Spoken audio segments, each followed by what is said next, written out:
Normally, City Center Airport accommodates aircraft flying into and out of Edmonton, Alberta, Canada. But today, its taxiways and runways 12 and 30 are part of a race course for the cars and stars of the INDYCAR Series.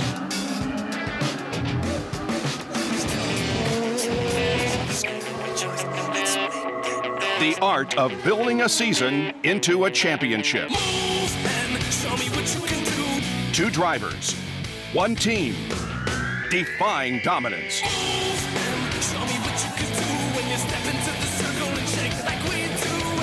The warriors of Team Penske take to the streets trying to steal the strength of Ganassi. The 2009 summer stretch continues its Canadian swing. The INDYCAR Series travels from the streets of Toronto to the airport circuit of Edmonton.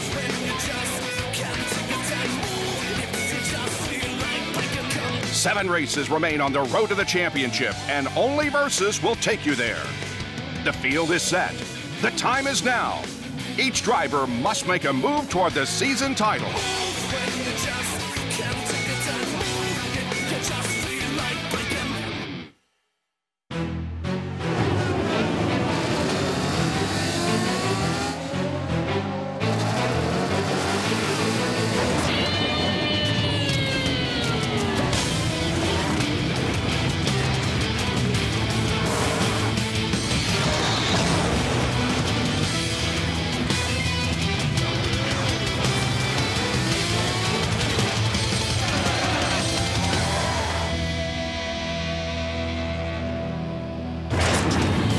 Edmonton may have its share of cold and winter weather, but today, bright sunshine and very comfortable temperatures for the 11th stop on the 2009 INDYCAR schedule, the Rexall Edmonton Indy. Dario Franchitti won 2 weeks ago in Toronto and has the points lead going into this event. But by only 2 over defending champion and race winner here in Edmonton, Scott Dixon. Ryan Briscoe has finished second in 5 of the last 6 races.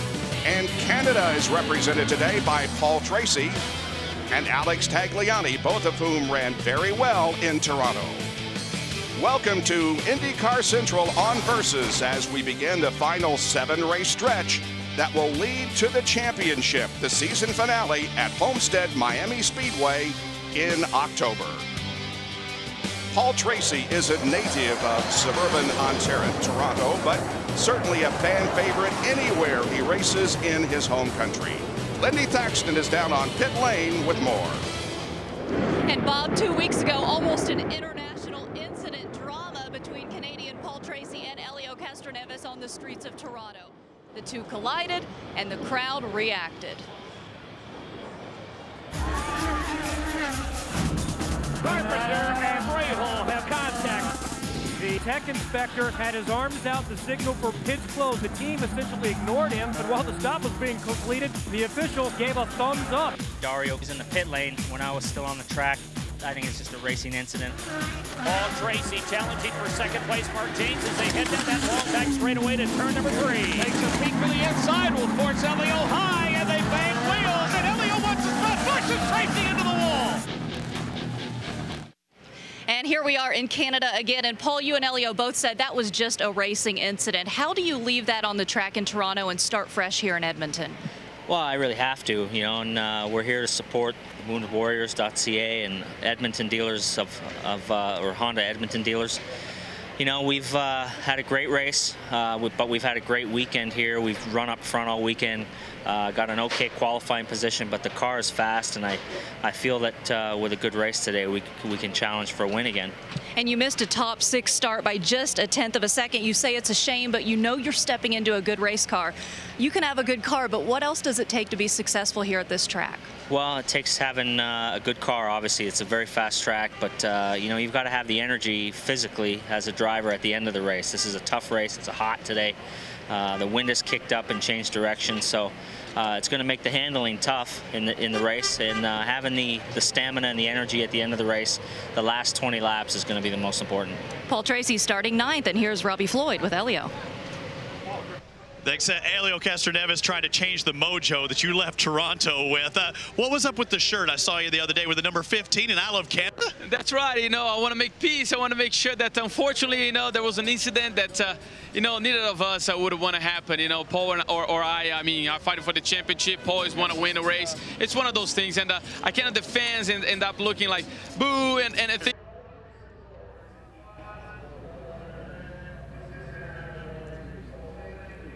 And let's take a look at the point standings as we head into this race. Separation between first and second, only 2 markers. Briscoe only 13 behind in third. Annika Patrick is best among the 4 Andretti Green drivers. Dan Weldon leads the second 5. Graham Rahal is 10th and just 138 points behind the leader. In the first 10 races this year, we've had 9 changes at the top of the standings. Dario has held the lead 4 times, Briscoe 3, Dixon twice, and Tony Kanaan once. Beautiful day in Edmonton. You see the skyline there. Well, Dario is skilled not only in racing, but in a sport very famous in Canada. But it's a sport that actually originated in his native Scotland. More on that when we return to INDYCAR Central on Versus. Franchitti punches it. The checkered flag waves for Dario. It's his 9th career win. That exercises a lot of demons there. It does. For the second time in 3 years, Dario Franchitti will drive into victory lane at Iowa Speedway. And he will win for the second time of his career on the streets of Toronto. Dario Franchitti will go to Edmonton, Alberta with the INDYCAR Series Championship lead. And welcome back to Edmonton, where we are less than an hour away from the start of today's Rexall Edmonton Indy. Canada, Vancouver to be exact, will host the 2010 Winter Olympic Games, and Olympic trials for the curling team will be held here in Edmonton this fall. Curling actually originated in Scotland, so we went along as Dario Franchitti, our championship points leader, caught up with one of Canada's Olympic hopefuls.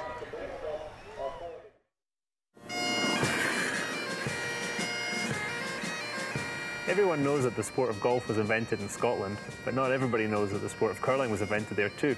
I'm here today with Randy Ferbey, 4-time world curling champion, and he's going to try and show me some of the skills required to play this game. So aren't all the stones made in Scotland? That is correct.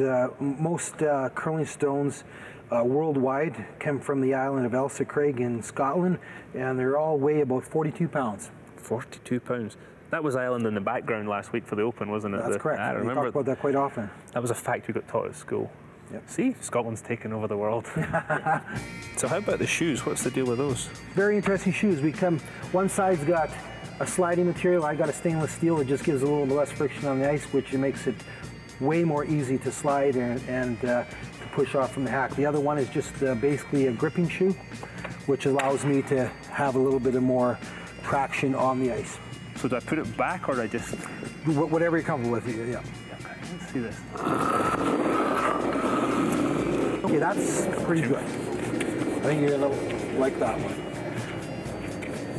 When you see the way the rocks turn? Yeah. Okay, when you turn it that way, it's going to go that way. When you turn it the other way, it's going to go the other way. That's pretty good. Yes! Do I go in front of you? Pretty good. Whoa. You got to judge it. So. Come on. Come on. So, that's not bad. Good sweeping. What sweeping does is it actually carries the rock further and keeps it straighter. Right. All right, so that was my curling lesson. I want to thank Randy and thank Scott as well. And remember, everybody, Scotland is it's not just about golf, it's about this great sport of curling too.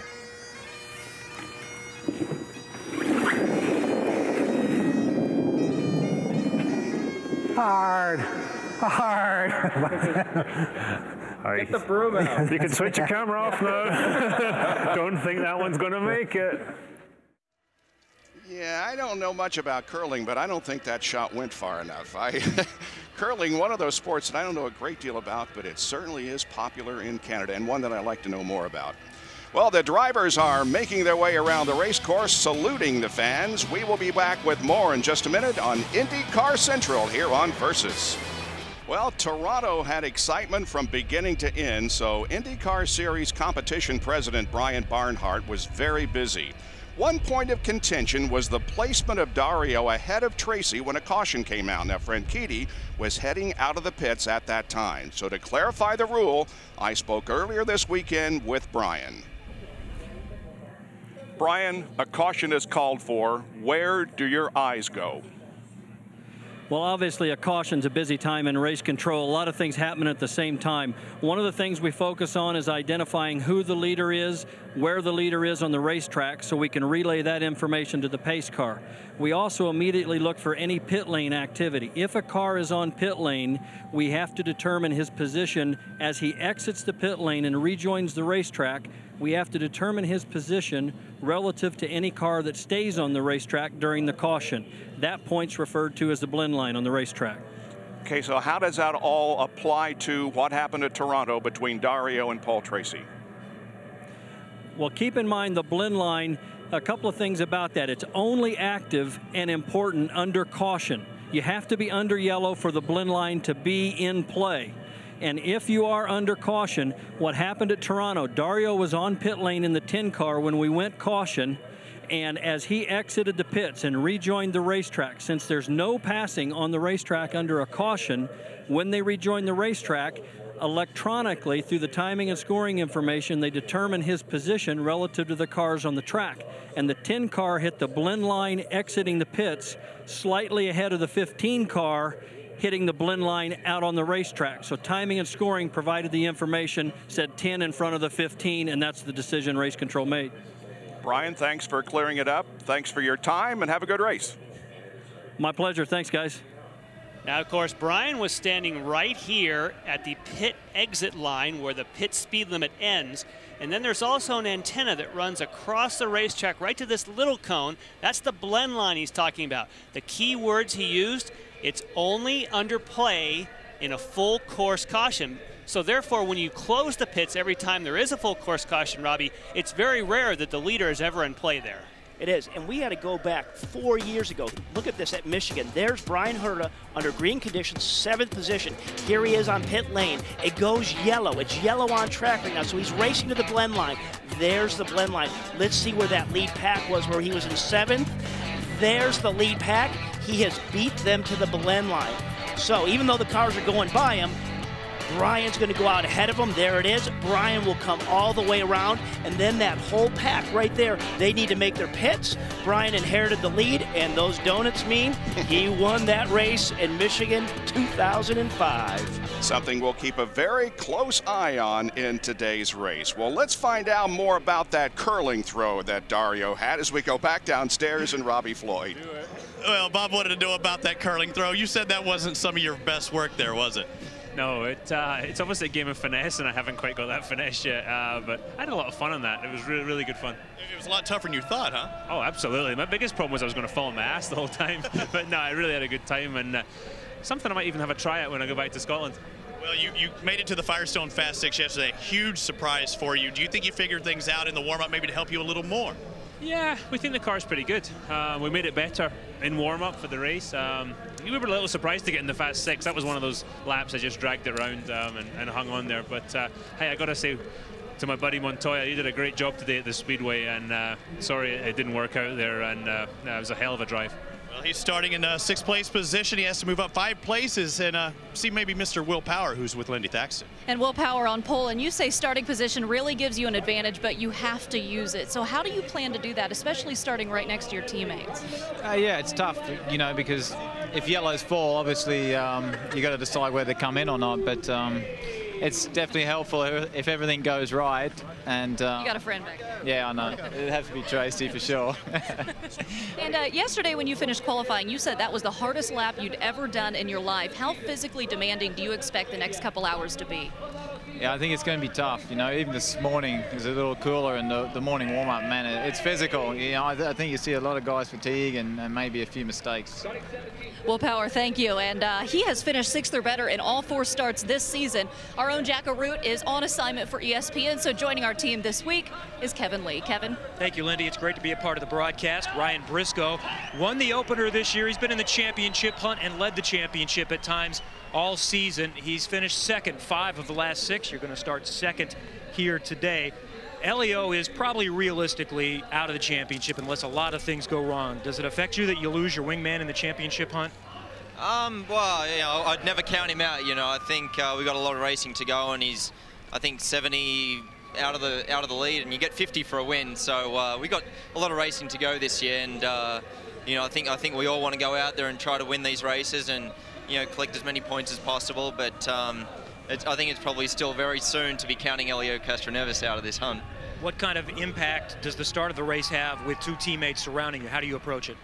Not too different than usual. I mean, we can talk about it a little bit, you know, coming to the green, but you know, you can never really predict what's going to happen going into turn 1, and I think we just need to be ready to react to anything that goes on. Hopefully, you know, we can get away cleanly and get this thing underway, and you know we've got 3 very fast cars here at the front, and you know, we just need to execute, not make mistakes, and have a good day. Hopefully the 6 car finishes up on top. How good are the passing opportunities on this airport course? They're there. I mean, the track's very wide. We've got down into turn 1 is a very good spot. Up into turn 10 is another very good passing zone, and they come off of very fast and very wide corners where there can be multiple racing lines. So I think we'll see some passing today. The track's very slippery offline, so it sort of, you know, causes the occasional caution. People get a bit anxious and go a bit fast into the corners. Can create some yellow flag periods today. I wouldn't be surprised if that happens, but I think we'll see some passing. That's Ryan Briscoe, 3rd in the championship chase, but well within striking distance, Bob. All right, good luck to Ryan. Welcome to the broadcast team, Kevin. Going back to late May at the Milwaukee Mile, 6 races ago, Ryan's got a good streak going. He just needs to move up 1 spot. He's finished 2nd in all of those 6 races except at Richmond, where he wound up in 19th position. Well, Graham Rahal is getting set to race. He'll be starting from 5th position today, coming off a 20th place finish at Toronto. Stay with us for more IndyCar Central on Versus from Edmonton. Open the door to the 3-time Winners Club. There's a brand new member, and his name is Elio Castroneves. You guys don't understand. Dale Coyne Racing will go to victory lane for the first time in the IndyCar Series. Dario Franchitti started on pole, had a problem in his first pit stop, but he will win for the 2nd time of his career on the streets of Toronto. 10 races down, 7 to go in the 2009 series, and Versus will be with you all the way to the final race at Homestead Miami Speedway. Bob Jenkins, Robbie Buell, and Jan Beekes. In this segment, we're just going to talk about stories. In the previous segment, we heard Brian Barnhart explain getting out of the pits under caution and the blend line. But Toronto, Jan, was at least the 2nd race this year that there was a question as to whether a car was in the pits when the caution came out. And Bob, that's because sometimes cars look like they're in the pits when they're not until you check the rules. You're not officially in the pits until you cross by the 2 green barriers that designate the pit speed. So once you're past the barrels and you're on the pit speed, you're in the pits. For Ryan Briscoe in Kansas, he was almost there. He was on the entry lane. He was committed, but not past the barrels. But that wasn't the case. Certainly for Dario Franchitti, he just got ahead and got in the pits in Toronto. And, man, that was a smooth move for that team. And how that works is, so Dario is now in pit lane, it's gone yellow. Paul Tracy's now the leader of the race, and when it goes full course yellow, you start slowing down. Well, Jimmy Vasser on his pit stand said, hey, there's Franchitti coming down pit road. Wait a minute, we can maybe beat him back to the blend line. So he got onto Tracy, said, gas it up. And Tracy ran the fastest segment he had all race, leading up into that last segment right to the blend line. But it wasn't enough. Dario beat him back to that blend line by 2/10. That's how close and how fast things happen out there. The league has admitted that racing has not been what they had hoped for this year, and so some aerodynamic changes are being instituted for the next oval track race, which is this coming Saturday night in Kentucky. And those changes, like you say, for the ovals. I think everyone's been happy with the road and street courses, but on the ovals they said, let's throw some more downforce, but they couldn't really change the cars or even get more tire adhesion at this late stage in the season. So pull something off the shelf. 3 things. Wheel infills, which gives you more downforce with very little drag, and then 2 things on the side pod, some tire flip-ups and also some side pod extensions. All 3 together, 300 pounds of downforce, but Robbie, they're optional. You don't actually have to use them. If you thought they had too much drag, you might not. Think it's enough? I don't think it's enough. I mean, 300 pounds, that's gonna be a good change, but it's not enough. And when you talk about those 3 changes, those are between the wheelbase, so it's really not going to affect the balance of the car. I think where they're going to have to go to really separate things and create some more disparity to get some more of that side-by-side racing is they're probably going to have to look at the wing elements and maybe even back off what the mandated rear wicker rules are. Big headlines in the Edmonton paper, essentially saying that AGR drivers, the 3 men in the series, have been a bust this year. You agree with that, Robbie?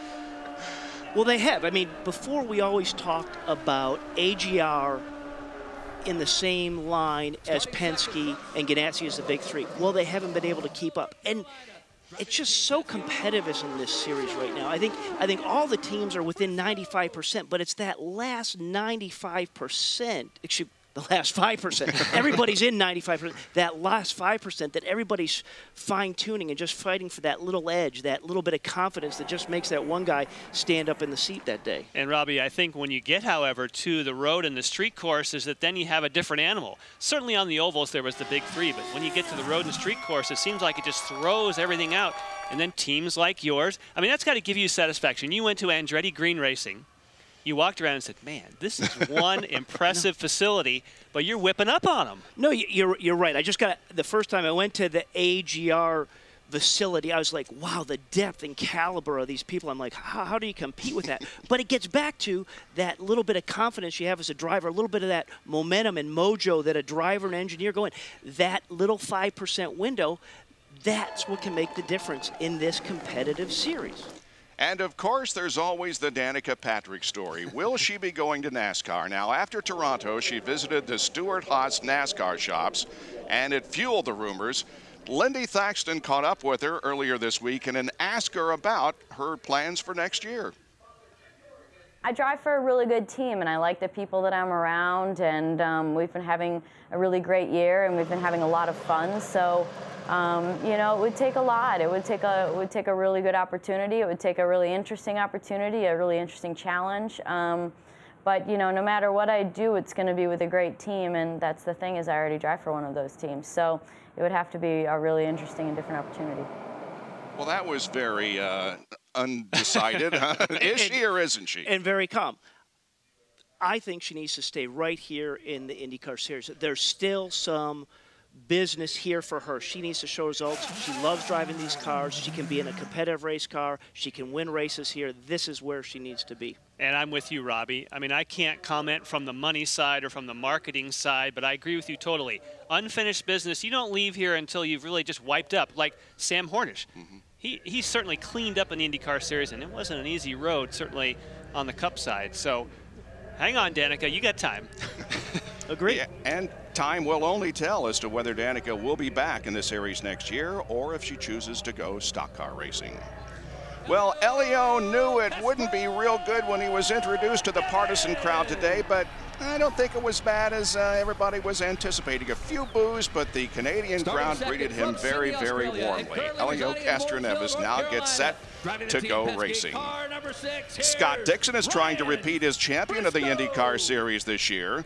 When we return, Jack Arute, although he is on assignment with ESPN, will have one of his in-color interviews with the reigning champ. When you think of sports and Edmonton, the name that comes to mind immediately is Wayne Gretzky. His statue stands outside Rexall Place, home of the Edmonton Oilers, the National Hockey League. You know, he began his professional hockey career in Indianapolis. Yep, as a member of the Indianapolis Racers of the World Hockey Association. But he made his real mark and put up his big numbers in Edmonton. 4 Stanley Cups, 8 MVP awards, and a record 92 goals in the 81-82 season. Scott Dixon is hoping to put up his historic number today in Edmonton. If he wins, he'll break his tie with Sam Hornish Jr. and become the all-time winningest driver in IndyCar Series history. Here's Jack Arut's in-color interview with Scott.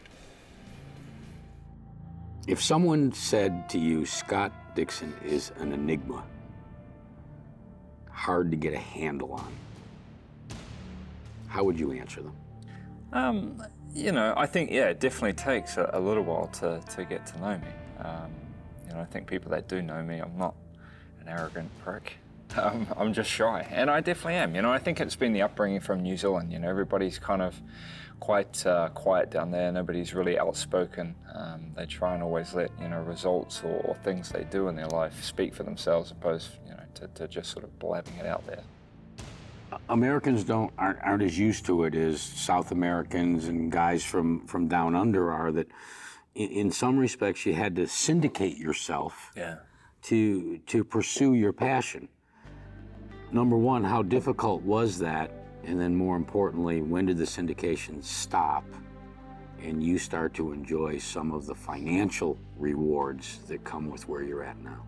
I'd say it must be about 3 or 4 years ago I finally Really? That late? Yeah, finally finished paying off the investors and brought out Scott Dixon Motorsport, it was called, in New Zealand. And they got definitely a healthy payout, but, you know, it was the only way that I could continue and my family can continue. You know, my parents definitely remortgaged houses. They did as much as they could till I was about 16 or 17. And it was actually Dad that came up with the idea, him and another person, Peter Johnston and Craig Harris, that came up with it and actually raised the money. And you know, without that situation, it never would have happened. So you got to look back at it and be grateful for the people, you know, putting their hands in their pockets, because I guess 9 times out of 10, those people ain't going to get their money back. You know, it's just a perfect scenario for all of us.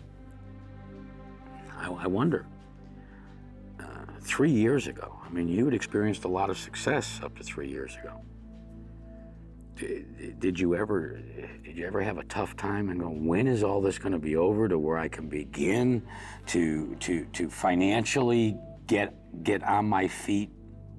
Was there a moment there as you started to experience success? You're not 15 anymore. Yeah, no, and that was the hardest part. You know, the things you sign yourself up for at a younger age. You know, it's very hard to get out of. And you know, at that stage, you're like, yeah, I don't care. I just want to race, blah blah blah. But you know, you do grow up. You do realize what, you know, monies are coming in.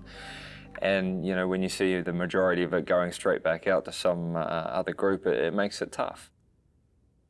As we talk, well-spoken, kind of low-key, and then you get in that race car and you're at full song, the octave in your voice goes up, you get, I don't know if it's fair to say you get emotional, but you certainly get assertive.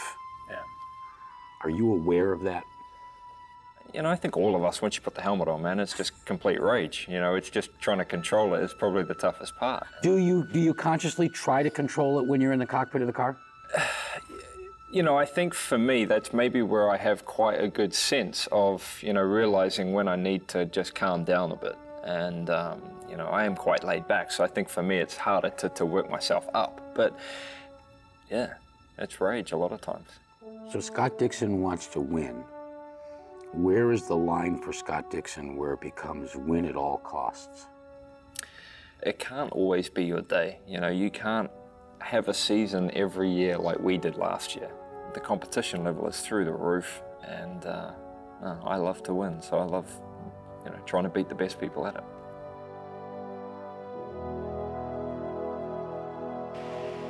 And Scott Dixon won here a year ago, and he won the championship last year. He comes into this year's event second in the championship, just 2 points behind his teammate Dario Franchitti. Scott, you're going to start 4th today. Dario's right behind you. Ryan Briscoe, the other championship contender, is right in front of you. Are you starting to be cognizant of where the other championship contenders are during a race?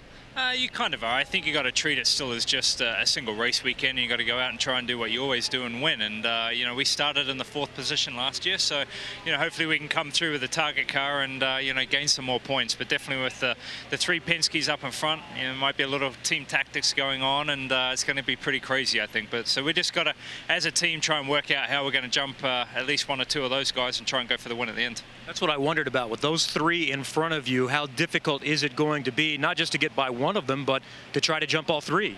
Well, and you know, at the moment, you know, Elio can definitely still win the championship if you do it mathematically, but you know, Ryan's kind of the only one that's close at the moment, and you know, the other 2 might try and you know, play a little bit of blocking or things like that. But you know, hopefully it doesn't come down to that. You know, those guys are all going to try and go out for a win as well. But you know, hopefully, you know, the target number 9 on the Vaseline car of Dario can come through at the end and get on the podium.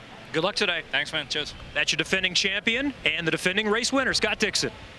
All right, thank you, Kevin. Well, Justin Wilson has been somewhat of a disappointment so far this weekend. He's qualified for a 15th starting position, but he has a 4-race streak going here in which he has finished no worse than 4th. And we go down to Robbie Floyd. Bob, things aren't near as bad as they may seem for Justin Wilson. Dale Coyne told me just a moment ago that the problem was yesterday they were behind the 8 ball. The rear wing slid without them knowing, meaning a little less downforce. It was like a dog chasing his tail. They were always trying to catch up, couldn't. They found out before that 2nd qualifying session, but again, they were just trying to catch up from where they thought they were earlier on the day. So things should be much better for Justin Wilson now, and look for him to move up through the pack. He's performed well here in Edmonton and well on the street and road courses this year. Again, he starts back in the 15th position. Well, thank you for joining us for IndyCar Central here on Versus, the command to start engines. And the start of the Rexall Edmonton Indy is just moments away. 23 cars and drivers getting ready to go. Stay with us. Moments away from the start of this race, the Rexall Edmonton Indy. Welcome to City Center Raceway. Bob Jenkins, Robbie Buell, and Jan Beekes here down on pit lane. We have Kevin Lee, Robbie Floyd, and Lindy Thaxton. And this is the 61st American open wheel race in Canada. The first was back in '67. They've raced at places like Mosport, Saint-Jovite, Montreal, Toronto, Vancouver, Saint-Pie, where we had Rexall Speedway, and of course here in Edmonton. Great crowd on hand as they get set now for the command. Let's go down for those words that will get the event underway here this afternoon. Edmonton race fans, are you ready? It's time for those most famous words in motorsports. Here to give the command, please welcome Warrant Officer David George Schultz. Drivers, start your engines! Has been given. Starting with row 1, count.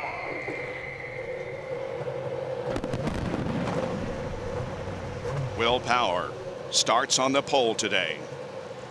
Ryan Briscoe alongside Elio and Scott Dixon back in row number 2. Great race here at Edmonton last year. I'm looking forward to a great one here today. It's really a very interesting racetrack. We'll get into that just a little bit later. And of course, we've talked about some of the people who have had problems that didn't qualify well. That's exactly what you want on an airport circuit, because there's lots of places to pass. So if you have top dogs that are at the back, that makes it even that much better.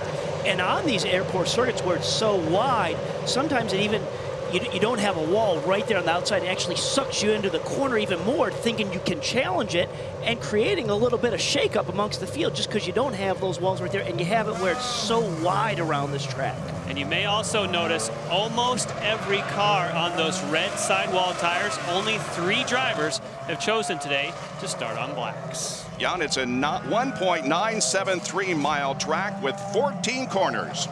Well, Bob, as you say, it's just a little under 2 miles around, and certainly from the overhead view, you can see it's a combination of runway and taxiway. Look how wide that start-finish straightaway is. They have cones on either side, but highlighted in yellow, turn 1, a great place to pass on the entry.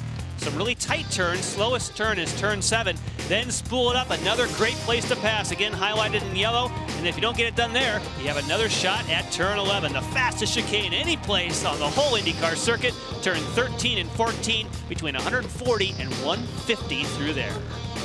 Pretty rough in sections of the racetrack. We will watch that. There is Will Power, who won his second Peak Performance Pole Award here at Edmonton with a speed of 116.414. Pretty outstanding performance by a guy who is not a regular on the IndyCar Series, but he picks up his second pole. He also, of course, won the pole in Long Beach earlier in the year.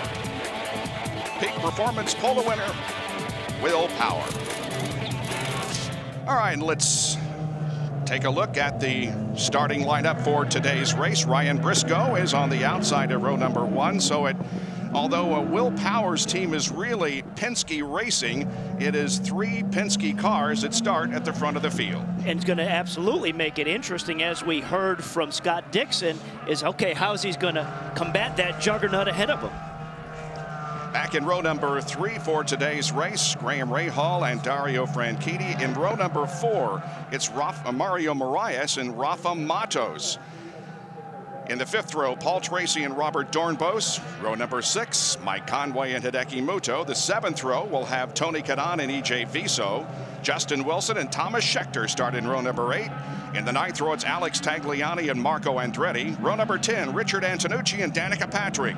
In the 11th row, Ryan Hunter-Reay and Dan Weldon. And row number 12, Ed Carpenter. 23 cars ready to go racing for 95 laps. Justin Wilson will carry one of our onboard cameras for today's race, starting back in the 15th position. Tony Kanaan will also have an onboard camera. Kanaan looking to break out of a miserable, I think you could almost term it miserable season. Mike Conway, on the other hand, has had some very impressive runs. He's starting on the black tires. Paul Tracy will have the reds on, as he will carry an onboard camera.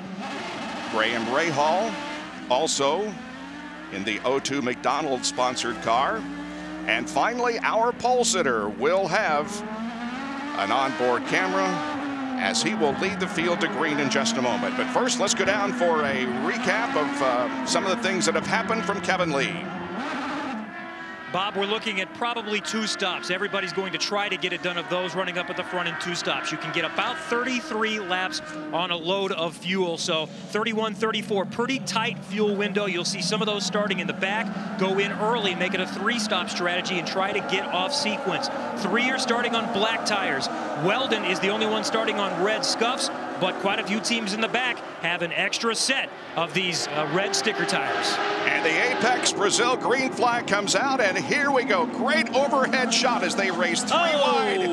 And that is Matos. Matos sideways will get the car headed back in the right direction. Just do one more. It's not time for those victory donuts. There you go. Got to get 1 lap in. All right, Will Power got the lead as they came down into turn number 1, and he leads him through turn number 7. Now off of corner number 9, and here's where it gets really rough coming off of that stretch. And Mario Moraes also having some problems. And look at his left rear. He's towed in the left rear, so obviously he got together with something or someone. They race down to corner number 11. Will Power has the advantage. Already you can see him sliding the car through there, wanting to build a gap. You know, Jan, and the one thing that you did on the overhead view of the map around here, it is also incredibly bumpy and physical. It's wide, yes, but it is really bumpy as you transition these runways. This is only the 3rd race that Will Power has led in his IndyCar Series career. He's led 3 laps at Mid-Ohio last year and 16 from the pole position earlier this year at Long Beach.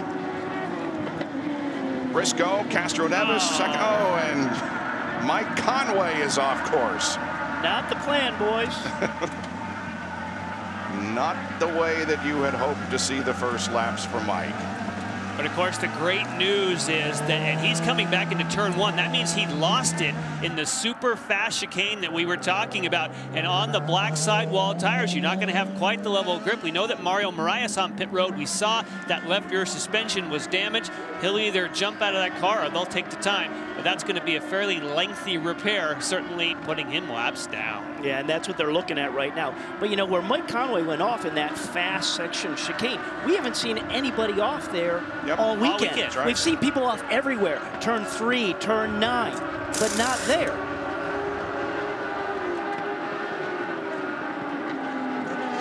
Take a look at a replay of what happened as they came down to take the green flag. Now, look to me like we want to focus right about into this section of those cars and see who trips up. That's Conway. Conway, yeah, it is. Mike Conway. Now, I don't see any problem with Mario Marias. He must have had some contact later. And here's Conway. Perfect way to look at it. Comes in. Oh, he gets a bit of the sandwich. Yeah, there was TK going down the inside, so it just pushed up Kanaan a little bit more, and his left front just got into Matos, and around he went. I suppose we could speculate that Conway could have had a slight bit of damage or something with the front toe that could have caused him to go off. I think that's a very safe bet. Our Mobile One track conditions are very comfortable. 81 degrees, the air temperature, track temperature 92. And the pit window is between 25 and 34 with a maximum of 36. Now, of course, the reason that there's a bit of a variance in what we heard early on Kevin Lee say you could go 32, 33 laps, and that one says you can go 36. It all depends on what fuel number you choose in the car. So there is a variance. If you go fast, you're probably only going to do 33 laps. If you want to save some fuel, probably can go as far as 36 if you need to. But I feel, Robbie, on these red sidewall Firestones, I think you're going to want to try and take the early part of those windows because they don't have the same longevity as those blacks. Well, that's the way to read it. And, you talk about strategy. That's great with what those windows are. But remember, the idea on this type of racing, this street course racing, is be the first to make the last stop. You want to be the first to make the last stop. Dario Franchitti, the first time he's ever been to Edmonton on this racetrack, of course, because he was driving bigger cars last year as an opportunity. And he's been chasing this weekend because he doesn't like Scott Dixon's setup at this racetrack. He's a right foot breaker. We know that Scott Dixon's a left, and just off the bat on a bumpy circuit like this, that makes a big difference. And their styles are different. Dario likes the front of the car to push or have a little bit of understeer, where I don't like to see that. They're pulling Conway back. He's not out of the car, so that means they're going to try and get that running. But the flip side of Dario liking an understeering car is Dixon likes a little bit of oversteering cars. So they do have different styles and different feel they want from those cars. And I spoke to his engineer, Chris Simmons, at length, and he told me the problem was that Dario, coming up here, this is the really bumpy, super fast corner where the back of the car stepped out.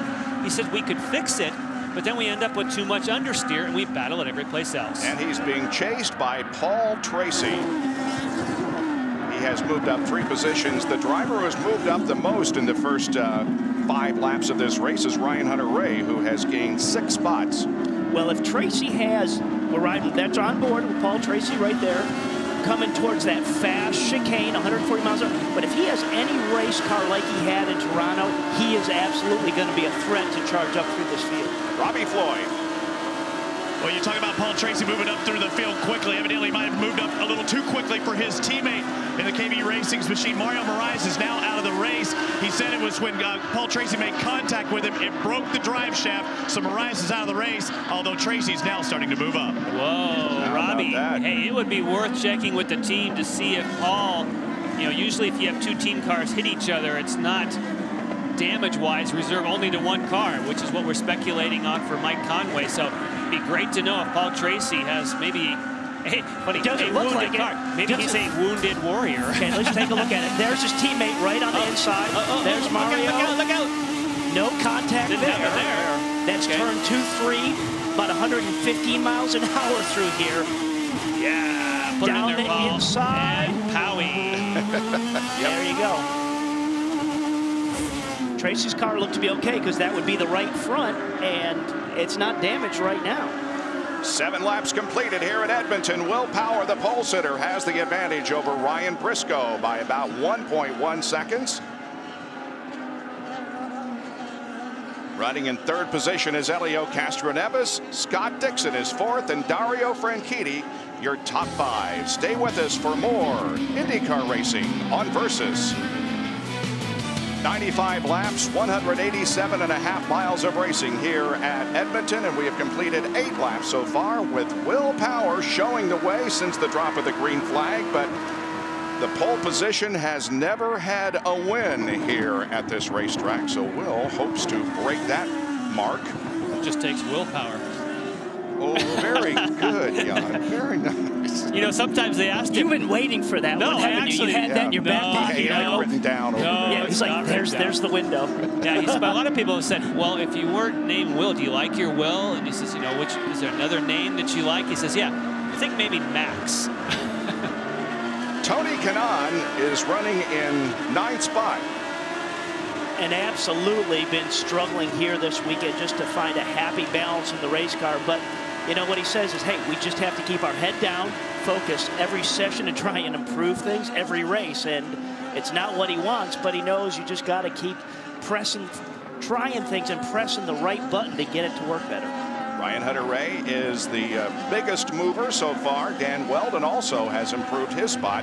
And Tony Kanaan has moved up 4 positions from his 13th place on the grid. And unfortunately, he tried so hard to get out of the first group that he burned both of his sticker set of reds that you have for qualifying.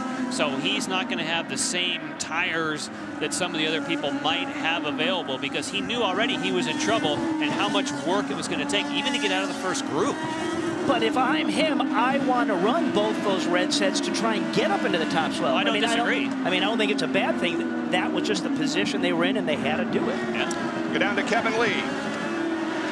Rafael Matos was one of those involved in early contact. It's right rear suspension damage for Jay Penske's team, and he has been sitting here on the pit lane for several minutes as Penske leans over to talk to his driver right now. So an 8th place start, not going to be a good day for Rafael Matos, even if they get back in the chase. We saw him spin, but that contact, I believe, came later.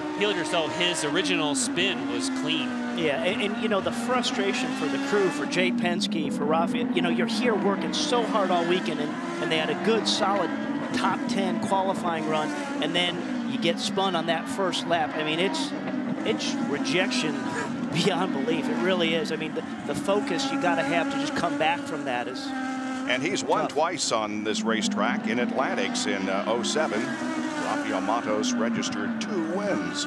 But things not going well here for the IndyCars as we watch Dan Weldon, who, in case you didn't catch the qualifying action yesterday and you're wondering why the differing colors there, of course, he had a wreck in the first session on Saturday, and it was heavy enough to where they had to go to the backup tub, but they've chosen to use the nose box from the original car. And right behind him, Lindy Thaxton, is Marco Andretti. Marco, like a lot of people, hoping to take advantage of some of the mistakes we saw at the beginning. Marco starting 18th. He said, obviously, I'm starting farther back than I'd like to. He says, my plan is to keep pressure on the car in front of me, take advantage of any opportunity to gain track position that I can. He was just told in his ear, Marco, take advantage of those mistakes we just saw. But Bob, they said, just do not be one of them. Good advice. Yeah, and I also heard with Marco, you know, they've been improving his car. Obviously not what he wants, but they make the car better for him to drive, but it still wasn't translating to the stopwatch. You know, yeah, you got it where it's more comfortable, but it's just not fast. And again, frustration. That can be frustrating on the driver. Did we mention that you must run 2? It's not going to be a factor here because most of the guys, of course, are on reds to begin, but you do have to run at least 2 green flag laps on the alternate red tires and 2 on the black tires. And it has to be the sticker reds, and that's what has occasionally caught some people out, thinking that they could put any set of red tires on, but they need to be a brand new set. No change up front. It's Will Power, Ryan Briscoe, Elio Castroneves, Scott Dixon, and Dario Franchitti at City Center Airport in Edmonton. August 9th, Versus is back in the cage. Miguel Angel Torres, unbeaten in over 5 years, defends his WEC crown against undefeated contender Brian Bowles. World Extreme Cage Fighting Bantamweight Championship, Torres and Bowles, live Sunday, August 9th, 9 o'clock Eastern. It's all part of Versus Red, White, Black, and Blue Summer. They didn't fight in a cage. They fought on a 2.5-mile course at the Indianapolis Motor Speedway today in the All-State 400 of the Brickyard NASCAR race. And the winner is Jimmy Johnson, who has now won that event 3 of the last 4 years. Mark Martin, the pole sitter, finished second. And hometown favorite Tony Stewart wound up third. And you heard Dario Franchitti say in the opening of the show that, you know, hats off to Juan Montoya, and he kind of said it without saying it, that he did the job he needed to till the officials took it away from him. So certainly these guys keep an eye on what's happening in Indy as well.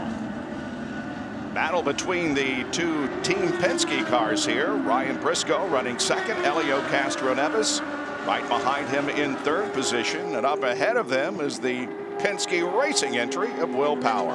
And talking with some folks about what the Penske Racing and Team Penske cars are doing here is they just got, everybody says they got a lot of grip, and where that's coming from is the shock package for the car to really be good on these bumps. And Linda, you have more on that?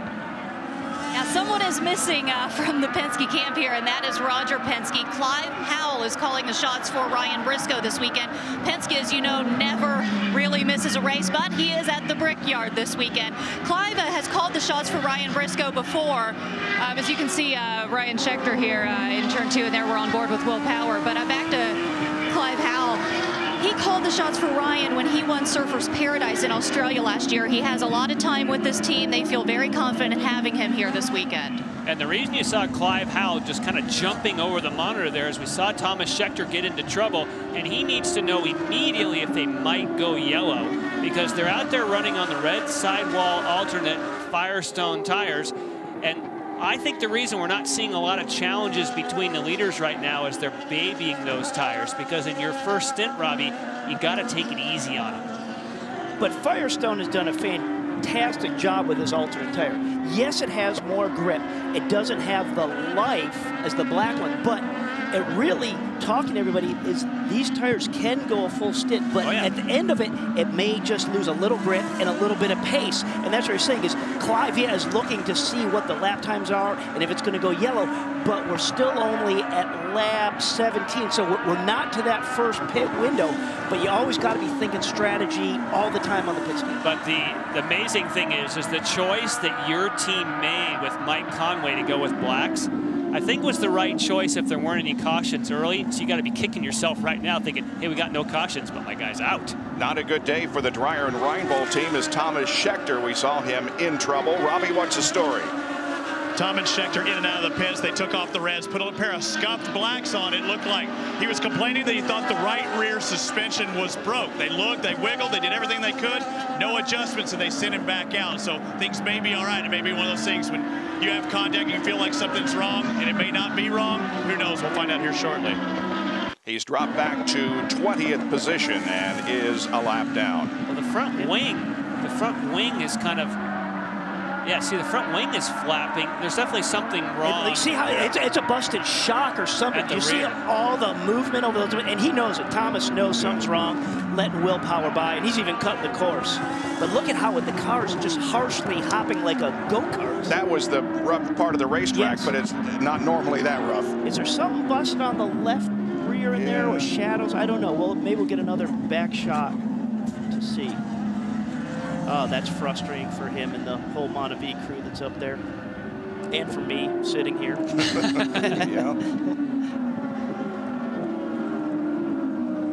Larry Curry watches as Thomas hits pit lane. Well, we didn't see him have contact with anything of what we saw. We don't know if something brought this on or not, or just, you know, just something broke through the harshness and physical beating these cars take on this racetrack. And you can see the international sign for the car's going all over the place. But they're not looking at one area. They're taking the engine cover off right now, but they're not zoned in on the left rear or the right rear or the front. I mean, they're just kind of throwing darts saying, okay, we don't know what it is. Let's get this engine cowl off and get in there. Which is where the springs and shock absorbers are for the rear, both the left and right. So that would be the first place you'd go. Will Power continues to stretch his advantage. It's up to almost 3.5 seconds over Ryan Briscoe. Elio still running third, Dixon still fourth, Dario still fifth. Back in a moment on Versus. Will Power started on the pole in the Rexall Edmonton Indy and has led all the way. We have completed 21 of the 95 laps so far. He has a 3.5 second advantage over Ryan Briscoe and about a 4.5 second advantage over Helio Castro-Neves.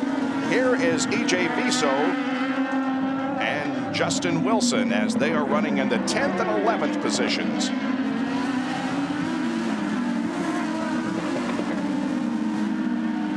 Great corner here to watch how much the bumps affect and give that kick back in the steering wheel. They've actually settled his car down a little in qualifying. There's like a bucking bronco right there for Justin Wilson. And then this is another good passing zone that we looked at earlier, kind of coming into this carousel turn. Oh, Viso's in trouble. There's this window. Go, go, go. So that was just Viso challenging the braking zone, just missing his braking point, or trying to just know that he had that pressure from Wilson, and just opened it up, but not enough for Justin to sneak his nose in. Now, when you're Justin and you see a guy get sideways like that, yeah, you say, oh, that's my opportunity. But you're also thinking, hang on a minute, if he spins, I'm going to T-bone him. So he had to be somewhat cautious. Again, bouncing over the curb in turn 2, everyone's doing that. The car jumps all over the road. But where the series is right now, for Justin to capitalize on the opportunity of any mistake from Viso, you have to be right on his tail. If he's given himself a cushion and say, oh, I have to be cautious, well, then he's never going to have that window open up. So it's, you know, it's risk and reward, and that's where, you know, look out. Wow. Yeah, the lift. And that's, when we went through that corner, you're 125 miles an hour through that mid portion of that corner when you see him working the wheel like that. EJ Viso finished 13th at Toronto 2 weeks ago and had a 7th place finish at Watkins Glen, so he's beginning to turn his season around after a very bad first half. And Bob, in a lap or so, if you were someone like these two guys, possibly farther back in the field, the pit window is going to open if you wanted to try an alternate strategy. So it's definitely worth keeping our eyes open, especially if there were caution now. Everyone would pit. However, if there's not, look for some people to peel off early, especially those, again, not that the tires are worn, but that happy place is where your words, Robbie, earlier on those red sidewall tires. And having said that, as that pit window opens up, this is an easy race to do in 2 pit stops. So that is the strategy as that window opens up. And like you said, for these guys to maybe look at going off sequence a little bit or open the window up. Well, let's find out what Will Power's pit strategy might be from Kevin. But Will would really like to see it stay green, because keep in mind, if it goes yellow and all of the leaders come down at the same time, he has a severe disadvantage because his pit stall is near pit in, while most of the other contenders, namely the Penske's and Ganassis, are in pit out. So it's going to be very difficult for Power to get out in front if everybody comes in at the same time. And he also wants to protect that lead. I mean, he's been working hard to gain that advantage that he has at 4.4 seconds. Wow, I looked at that gap for a while.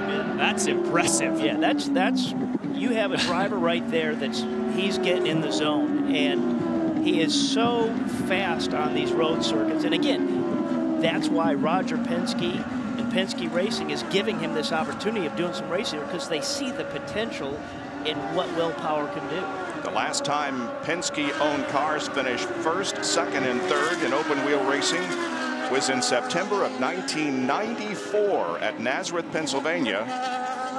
Paul Tracy led teammates Al Unser Jr. and Emerson Fittipaldi to the checkered flag.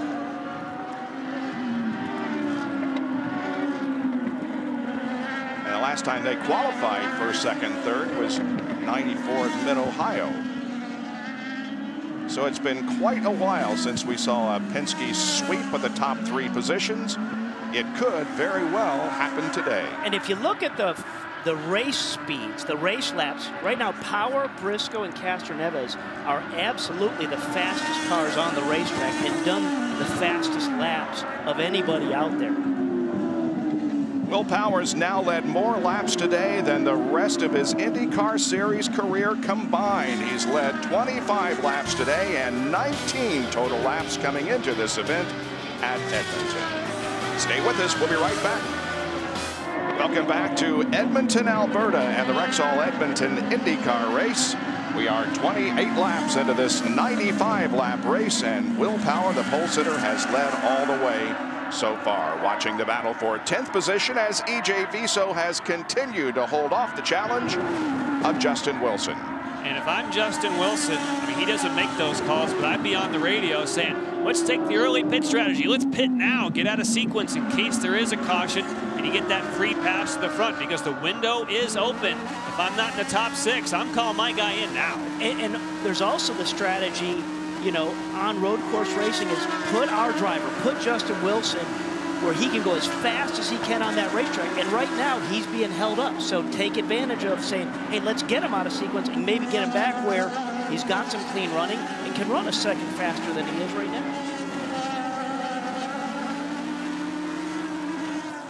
Great shots through that section.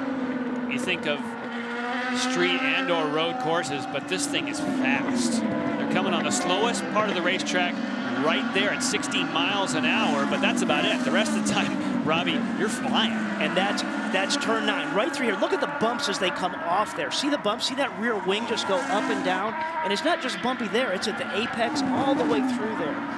And we've heard from a lot of drivers just how physical this place is. And even Paul Tracy's like, hey, the last 20 laps of this event, that's going to be the key. And there's going to be some drivers that fall out of the seat. So it's not just about managing your car and your tires. It's about managing how you're pushing yourself in the race car and what you know you have left inside you to get up on that wheel. And don't do it too early. Still nobody taking my advice. I think you want to pit. Here's Hideki Muto, Alex Tagliani, Ryan Hunter-Reay. And here is Danica Patrick, who is running back in 15th spot. And she missed that one full practice session because she got together with Wilton. There was a little incident where he dropped a wheel coming off of turn 3 and came across, and unfortunately was just victim of circumstance. So when you miss a whole session of dialing in your race car, that can really, really kill you. Yeah, it was in the first day of practice that we had that incident between Dan Weldon and Danica Patrick, and here's how it unfolded. This is why he's got that little colorful car right now that Jan talked about. Drops that wheel on the right-hand side, the right rear, and just shoots him across, and he hurts that front nose. Look at his front nose. That's why they had to change that tub out, and Danica says, I'm missing the whole session, dog. Nabbit. And Danica had no place to go, and that was Dan Weldon's first timed lap. I mean, that was a cold tire crash. I said earlier it was Saturday. It was actually Friday afternoon that happened to him. And Danica's car wasn't really damaged very badly. They brought it back, and Michael Andretti had kind of a face-to-face confrontation with the truck driver and bringing that thing. They wanted to drop it on pit lane. Rocket from the technical committee said, sorry, buddy, we got to get this thing back to the garage, and she never got out again.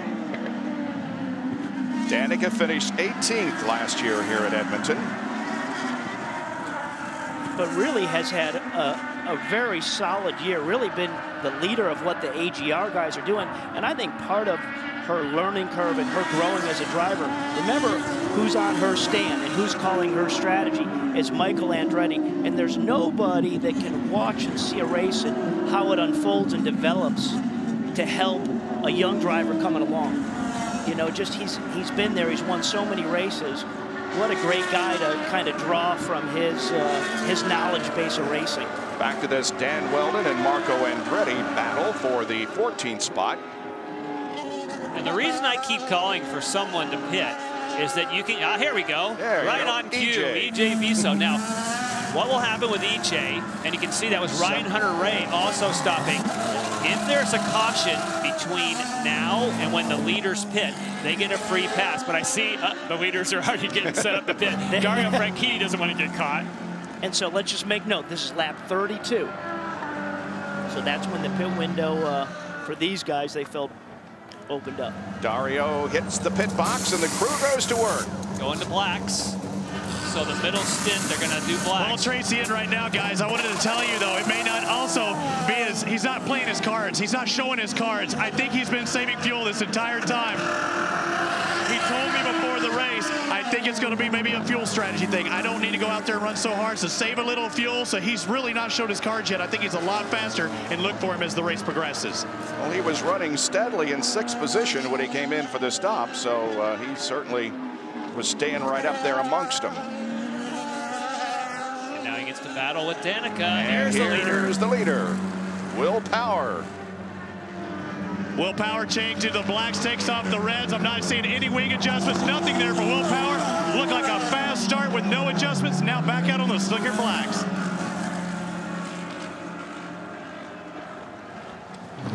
And Wells comes in, he's complaining of a lot of push in 3, 4, and 5. They added 2 turns to the front wing and did a rear tire pressure adjustment. Ryan roars back into action, and Scott Dixon awaits his okay to go, and there it is. They're all pitting at the same time, and they're all putting on the blacks. And pits, and this is not a time for the drivers to relax and catch their breath. This is when it's as intense as anything. When you're off the driver just doing laps one after another, that's your rhythm. But when you come down pit road, you're in your cruise hands, so it's very unnerving. But for Dixon, who are watching right now, he's just left the pits, he's on sticker tires. This is where he is excellent, on that pit out lap.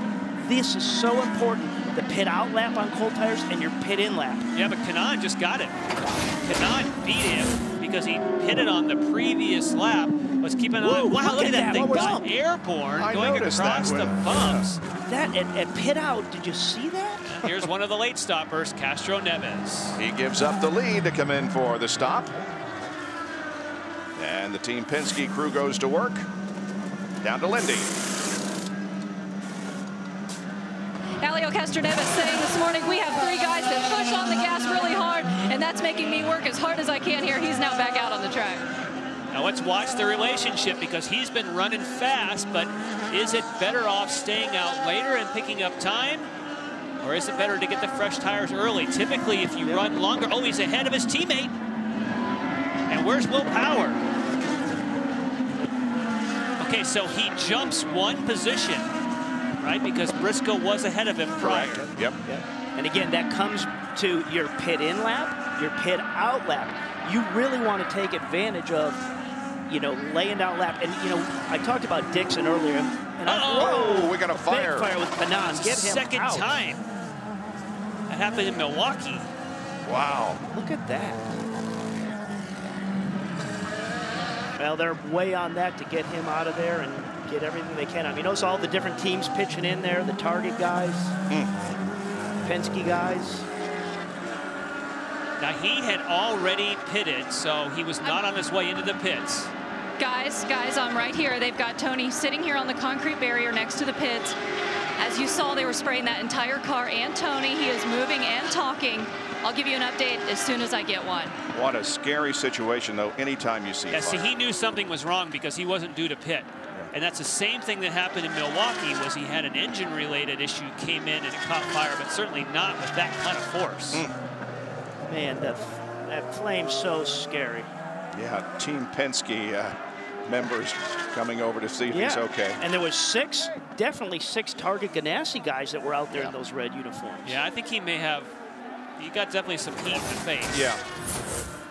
Okay, so there. Ooh, there we go. The fuel nozzle did not close back. I thought he had already pitted.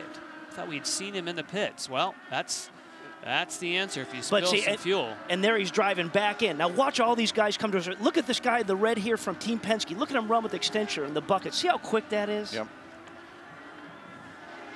That's, you know, I just get goosebumps of just how scary fires are down on pit road. A couple of Panther team members with the National Guard suits on. Now it's worth saying that he didn't leave early. It's just that the valve didn't close. See, look at it there. The fuel spills, and then it ignites right in the cockpit. He knows right away. Get that. See how quick he got his wheel off? And he also makes sure he got his visor down because he had his visor up during the stop. That is probably where he may have gotten some flash burns. Yeah. But you're right, Jan. The fueler, he pulled out right, but that quick release valve, he's got a spring loaded. It's supposed to close as soon as possible, and it didn't, and there was all that ethanol spewing out. Man. Hits the headers and psh, like lightning. Well, Tony gives us a thumbs up, and glad to see that. They also put some gasoline in the ethanol for the very purpose so you can see the flames. So in that particular case. All right, Lindy. Tony did tell me real quickly that he is okay. They are getting ready to take him away. He did say, I had my eyes closed the entire time.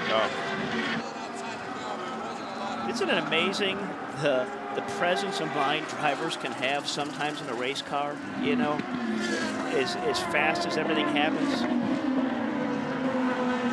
Okay, well, back to the race. Will Power still has a lead, this time over Elio Castroneves.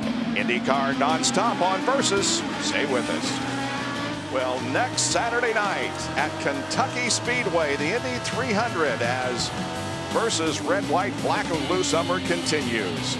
We'll be back on an oval, the 1.5 miles at Kentucky that always has some great racing, and we'll be there with coverage beginning at 8 o'clock Eastern Time this coming Saturday night. And it's there we also anticipate an announcement of the 2010 schedule for the Indy cars.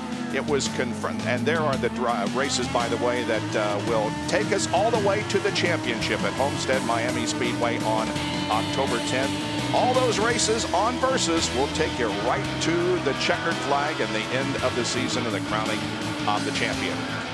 And they're going to announce the schedule hopefully next week at Kentucky. We have, however, been able to confirm that one race that will be held next year is at Barber Motorsports Park in Birmingham, Alabama. The series will go there in early April next year. And of course, that's also where the aerodynamic changes will take place that we talked about in our pre-race show to hopefully make the oval track racing a little closer. You talk about that addition of Barber Motorsport Park. We tested there this spring. I had never been there, didn't know what to expect. What a first-class, beautiful facility, just beautifully groomed and plants, rolling hills, and the track just kind of, just really is a fast, continuous thing, and the drivers love driving there. Now, one of the keys to making quick pit stops and track position, check out the in-lap for Will Power. Just blew everybody off the map as far as bringing the car in and getting that advantage before making the pit stop. So many times, in and out laps are the key, especially out laps, Robbie, on cold tires. Even on a warm day, that's tricky. And I started before we saw Kanaan catch on fire. I was going to talk about Dixon and out laps at Watkins Glen. Dixon's in-lap, his in-lap right before the last stop was his fastest lap of the race, and that gained him a position. So you just can't leave anything on the table, and you always have to be charging. And, you know, sometimes as a driver, you get laid back. Look at the Penske cars here. Yeah, Elio's trying to get by Alex Tagliani. He will do so and puts him between himself and Ryan Briscoe. It's definitely allowed Briscoe to come right back up on the back of Elio here. Yep, good battle there for second position. Back and forth is Dixon, then Franchitti. Paul Tracy continues to run in 6th spot. Dan Weldon running back in 15th position. Did a little agricultural racing just a few seconds ago. Tough weekend for Dan, who is a lap down. Here he is just ahead of Muto. And you can see how these guys really just hammer the curbs with these cars. That was the turn 2-3 combo. There's that curb. Look at Weldon's car. So he launched over that curb and just the car didn't settle back down. He's mowing a little grass, and we definitely saw him do that a handful of times on Friday practice. So he's just been struggling to get a handle on things.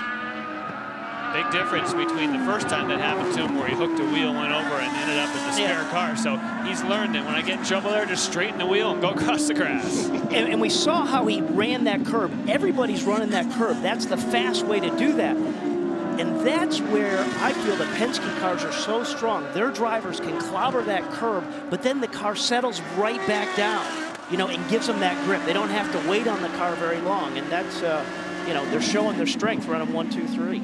This is Graham Rahal, who's in 7th spot, about 30 seconds behind the leader.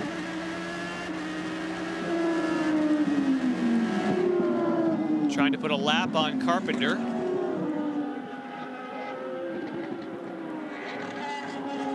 Got to get a little bit closer than that, Robbie.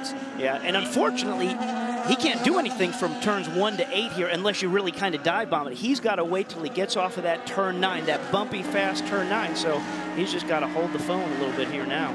Right ahead of him is Ed Carpenter driving for Vision Racing, and Vision Racing got some great news just before we went on the air. Chris Schieffer, who is known to his teammates as Beaker, collapsed in the shops this past week and was taken to the hospital. He opened his eyes for the first time today and is following commands. So our thoughts and prayers are with Beaker from the Vision team on a full and speedy recovery. And we want to mention also Felipe Massa, who of course was in the intensive care unit earlier from an incident at Hungary. He is in an induced coma for the next couple of days, but they did take him out of the coma briefly, and he was able to recognize family members, so that also is very good news. For Graham Rahal, one thing we noticed when we were on board, and can certainly see from the outside shots as well, is that he's gone on a strategy to go red-red. So he did not go to the blacks on that last stop. Robbie Floyd? Well, I wanted to follow up on what you were talking about with Beaker. He was actually on part of the crew with Ryan Hunter-Reay, who's now in the ABC supply car. That car was, he said it was just not right at all during qualifying. He said he had serious push. They changed the downforce. Nothing helped, but something must have happened today because he started in 21st place. He's moved up to 11th, and Larry Forrest said, just keep on pushing. The car is much better than it's been, and just keep trying to pass people. But already 10 cars passed today for Ryan Hunter-Reay. And we might also mention that A.J. Foyt IV, Anthony, who runs in the series occasionally, got married last week to Casey Irsay, and we wish them the best. And Tony Holman, or rather Tony George Jr., also got married in the last few days. So a lot of marriages going on here. Yeah, Ryan Hunter-Reay having a good run. Tony Kanaan, can't say the same for him. A very scary moment when fuel splashed in the cockpit, ignited, and crew members from various teams come to get him out of the car. He told our Lindy Thaxton that he is okay. Back in a moment on Versus. Welcome back to Edmonton, and we have had 3 gorgeous days in Edmonton. It was unseasonably hot on Friday and Saturday, cooler today. But look, guys, we have a battle up front as the first 3 are very close together on the racetrack now, hung up behind Marco Andretti. The closest we've seen the top 3 guys right there, looking back off with Will Power at Elio. And it's a case where Marco Andretti certainly doesn't want to go a lap down. He's going to be pushing as hard as he possibly can, but there's no question he's slowed down Will Power now into the clutches of the 2 Team Penske entries. This is making it good. Yeah, and Marco knows that's the lead group behind him, but you hit the key on that. You said he doesn't want to go down a lap, so he's not just going to pull over and say, "Oh, you guys go, you keep fighting it out." And he's right behind Danica. Remember, he and Danica had some contact here last year, to where there was. Remember, this is the place the whole Andretti Green Racing team ended up shutting the door, screaming at each other after a race where they weren't helping each other. So here we're back again, 1 on fire and 2 out, duking on the racetrack. Yep.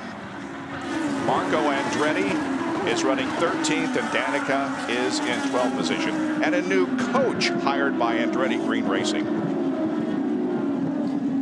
Which is really surprising when you got the talent level there, and you have Tony Kanaan leading that with his race wins, is Oriol Servia. Yep. But I'm a big believer, as being an instructor for a part of my career, is anytime you can have an extra set of eyes around the racetrack, or another guy that's interpreting what an engineer's saying, or another driver, just to hear it or explain it another way is an advantage. You're looking for thousands of seconds out there, into having a guy like Oriol who gets along with that team group, because it's got to be the right chemistry as well to just look for that needle in the haystack. Yep. So important.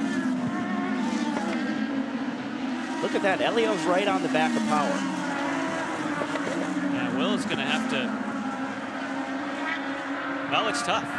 You know, the car ahead's taking the air off, but I think he's just going to have to get more aggressive. And, you know, it depends on your setup as well. Will Power spent so much time being one of the fastest guys all weekend. It may be that when he gets in some dirty air, his car just isn't as good as the Team Penske entries.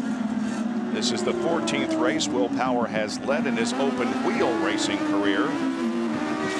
This is his 51st start. That includes 2007 in Edmonton when he led 28 laps.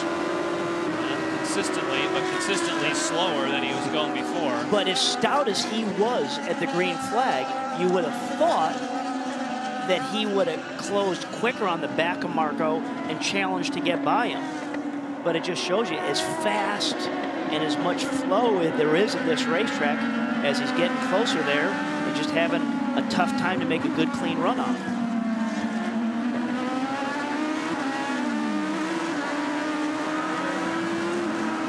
I think it is a good thing for him, as he's got Elio behind him. At least he knows he doesn't have somebody behind him that's going to do something stupid. I'm sure the orders to Will, to Elio, to Ryan is, hey, you guys got the field covered right now. Don't you worry about racing with each other, and you just kind of keep ticking through this traffic. Will's the first to do it. Scott Dixon works back in 4th position. Franchitti is in 5th, but the interval separation between 1st and 3rd is now just a little more than 1 second. I don't think I even remembered getting the white flag. I didn't remember getting the checkered. I still went through turn 1 flat on the checkered flag. And it didn't take until the team came on the radio when I was about midway through turn 1 saying, congratulations, you've just won Indianapolis 500. It's an amazing feeling, and you can see why people that have won it once try so hard to win it again. You know, all the things that come from a 500, the recognition, you know, just the feeling of accomplishment. You know, you can see why that is, and you know, it's pretty cool to be part of the club.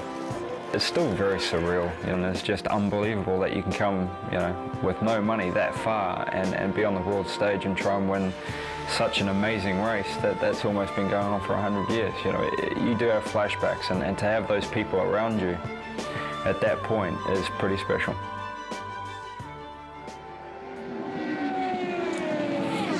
Scott Dixon, a winner of the Indianapolis 500, currently runs 4th here at Edmonton. And again, the winner of the All-State 400 of the Brickyard NASCAR race earlier today was Jimmy Johnson for the 3rd time in the last 4 races.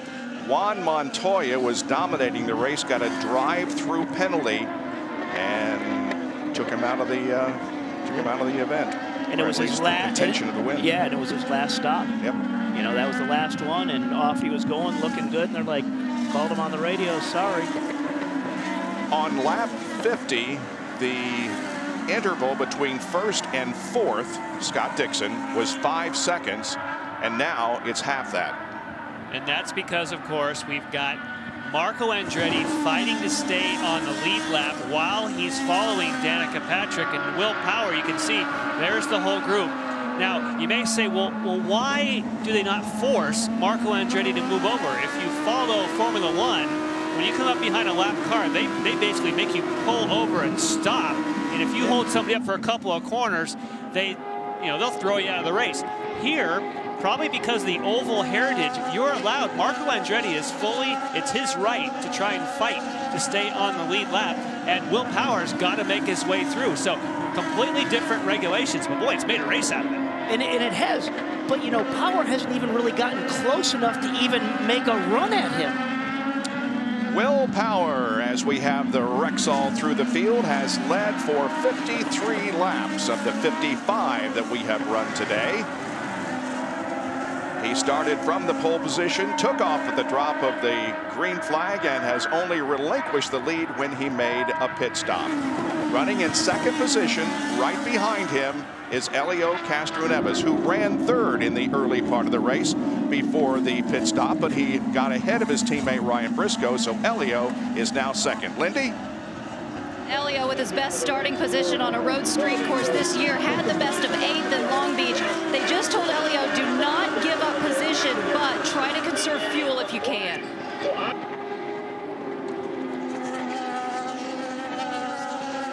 And now we drop back to the 3rd place car of Ryan Briscoe. Ryan started in 2nd spot.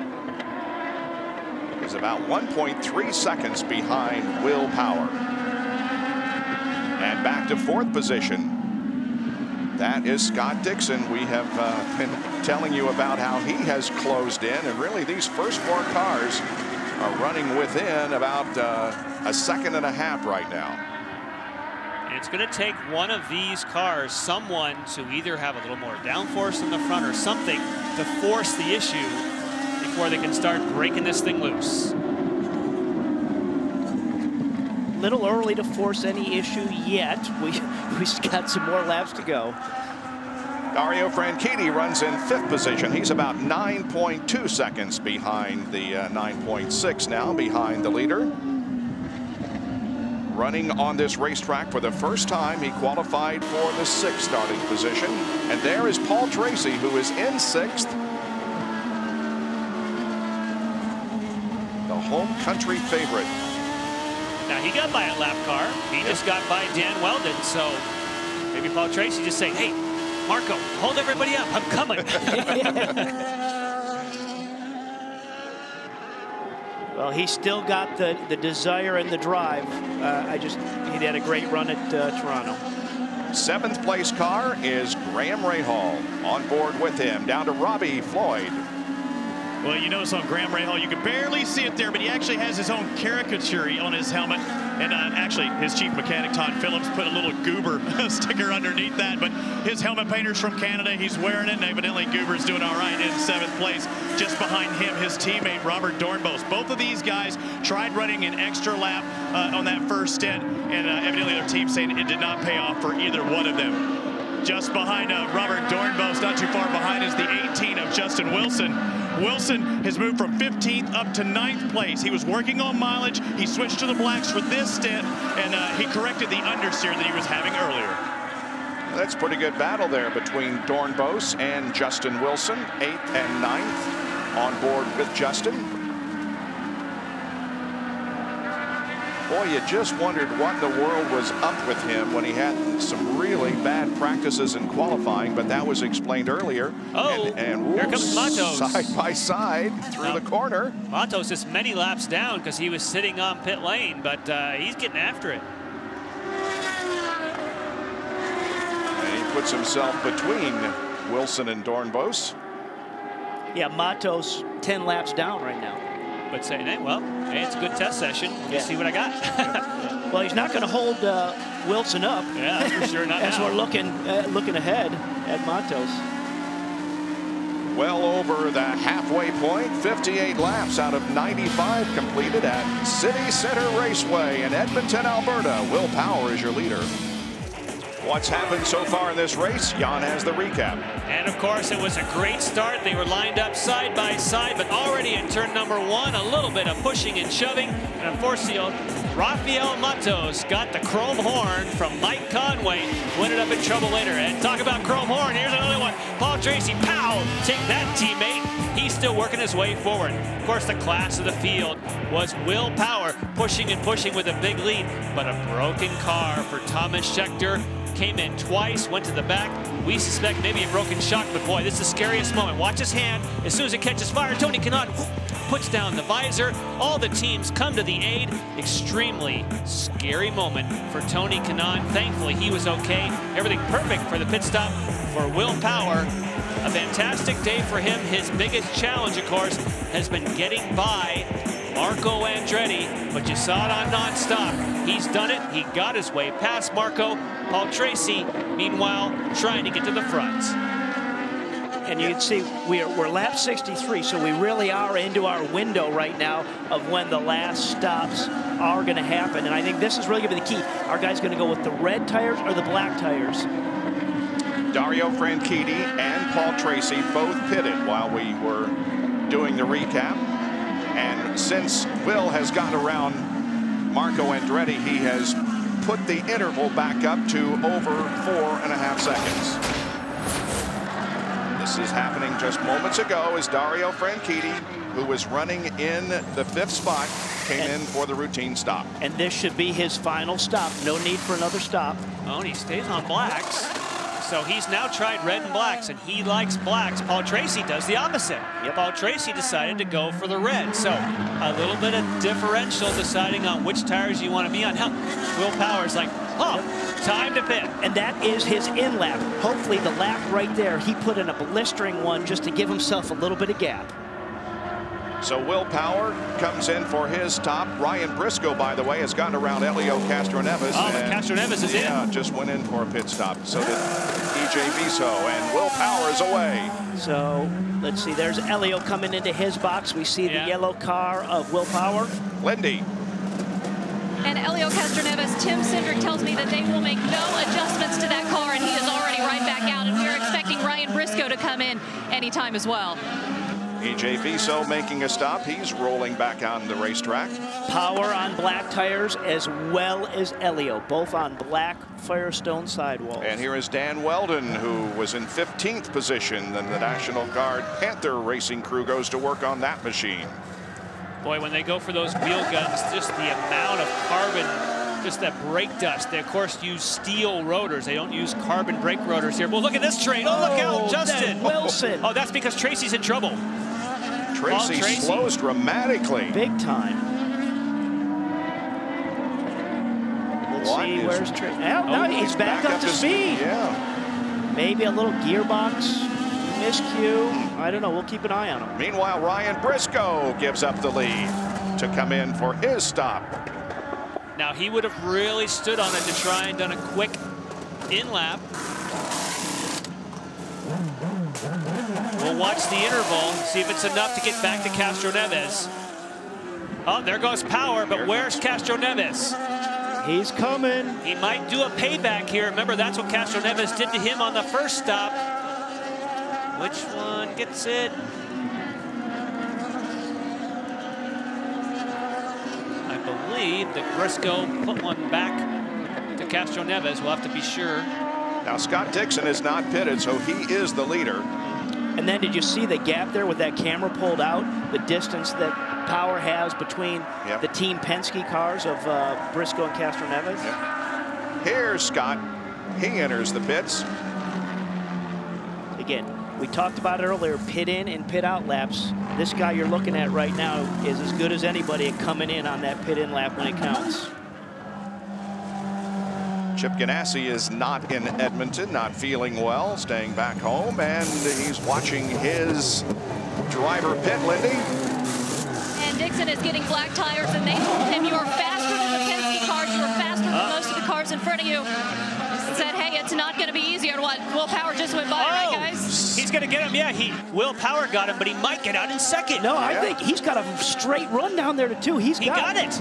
But remember, now he's on cold tires. They're not up to temperature and pressure. And that guy chasing him right there has got warm, sticky tires. Look at him, pressure. Look at this. And it's Briscoe. And it's Briscoe, so that confirms it. He got a position up on Castroneves. They're all over him. And he needs to do it now. Now's the window of opportunity. Don't let Dixon get some temperature and pressure in those tires. And they're on reds, and Dixon's on black. They raced round at turn 10. Good place to pass. Didn't there. They'll have another opportunity coming up here as they go to turn 11. See, Briscoe is on reds, but Castroneves is on black, so we got a red sandwich here. Oh, and Dixon looks out. He's going for it. That is the window. Now, can Elio take advantage of it and getting a run on Dixon off of 12? He's looking. No, it's not going to happen. Well, I love that strategy, Jan, with Briscoe on the reds. I think the red tires are anywhere from 3 to 5 tenths a lap faster. But do they taper off? When we get to lap 55, are we going to see Briscoe taper off? Excuse me, not 55. At this point, I don't think he cares. We've seen what happens once you get track position here. It's murder to pass. But this is a nice, aggressive move. He just stands on his C's right there. The Dixon's in trouble. Skids to the inside aggressively. And that was his moment. Again, that's because Dixon is pushing hard. The tires went up to temperature. And just like I said, Robbie, he seized the moment. Yeah, that was it. Great. Now is Elio going to be able to get around it? I don't know. I think Elio now is going to be stuck behind him until Dixon has maybe a little hiccup or a miscue. And as we said earlier, for Elio to take advantage of any miscue, he's got to be right on his attenuator, right on that rear wing to take advantage of it. Well, some excitement there for a while, but still, Will Power continues to lead this race now 7.8 seconds ahead of Briscoe. Dixon's third, then Castroneves and Franchitti. Tour de France is probably one of the greatest sporting events in the world, really. There is a lot of similarities. Concentration, focus, strategy.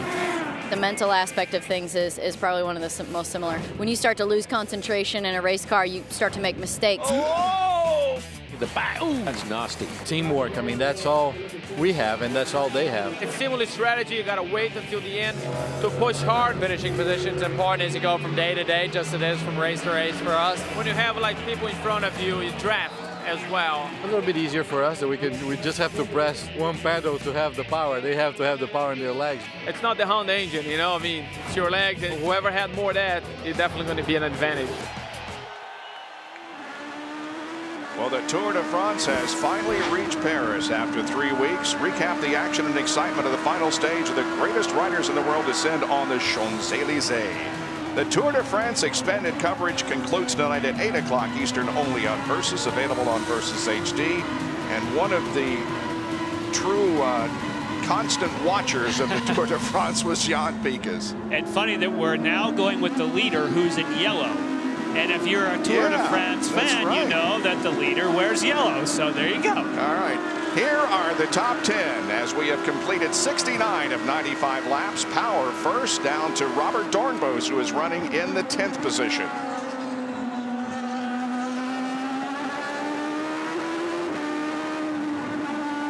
We're going to take another break so we can cover the final stages of this event. Stay with us for more from Edmonton, Alberta.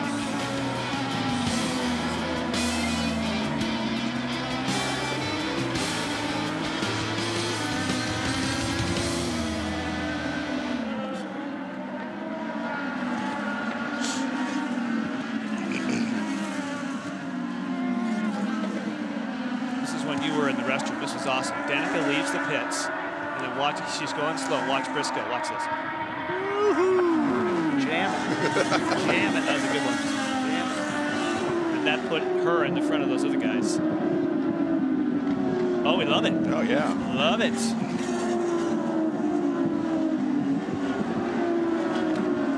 Now, have they seen that on, were we on a non-stop when that happened? No. Okay. All right.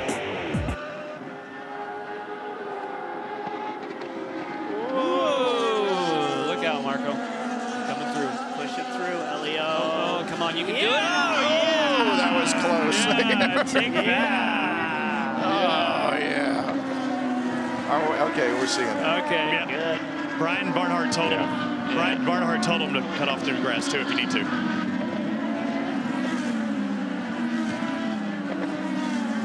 Back at Edmonton, all kinds of interesting things going on the racetrack, some of which you saw on non-stop. There is Marco Andretti, who just got pushed off the racetrack with one big aggressive move. Definitely got us screaming in the booth, and that's because you got to make aggressive moves. First it's Scott Dixon, and when you do that, Robbie, now he's lost momentum. He has, and Elio has to seize that and get his nose in here as they go into turn 2.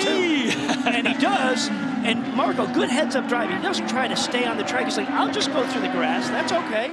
Now check this out. A few laps ago, Danica Patrick leaves the pits. She's just getting up to speed, and behind is Ryan Briscoe. She's not quite there. Ryan Briscoe is going as quickly as he can, decides to make an aggressive move, and look at that, across the grass. He knows he doesn't want to get stuck behind. He puts Danica back there where the others, all the leaders fighting to get by. This makes for some good action. Great move there by him, just jamming that car in there, saying, I want that spot. Danica Patrick is running in 11th. Marco Andretti is in 10th position.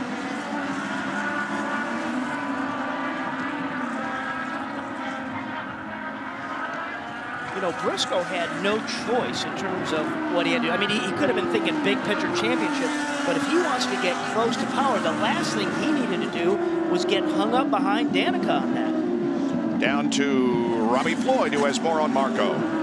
Well, I just wanted to, more in general about the guys going in the grass. During the driver's meeting, Brian Barnhart told him, if you're being lapped and you're in that position and you can't cut across the grass, do so to help the other guys. So it's not necessarily a case of getting weeded and knocked into the grass. He said do that. If it can help him out, it might be much more safer. Yeah, that was a case where that wasn't a courtesy call. That was like if I don't go through the grass, I'm going to end up in the wall. I need some of these guys to come by my house and mow my lawn. Just do some of that courtesy stuff there.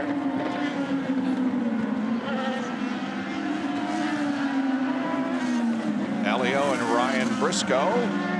Now wait a minute, that's a change.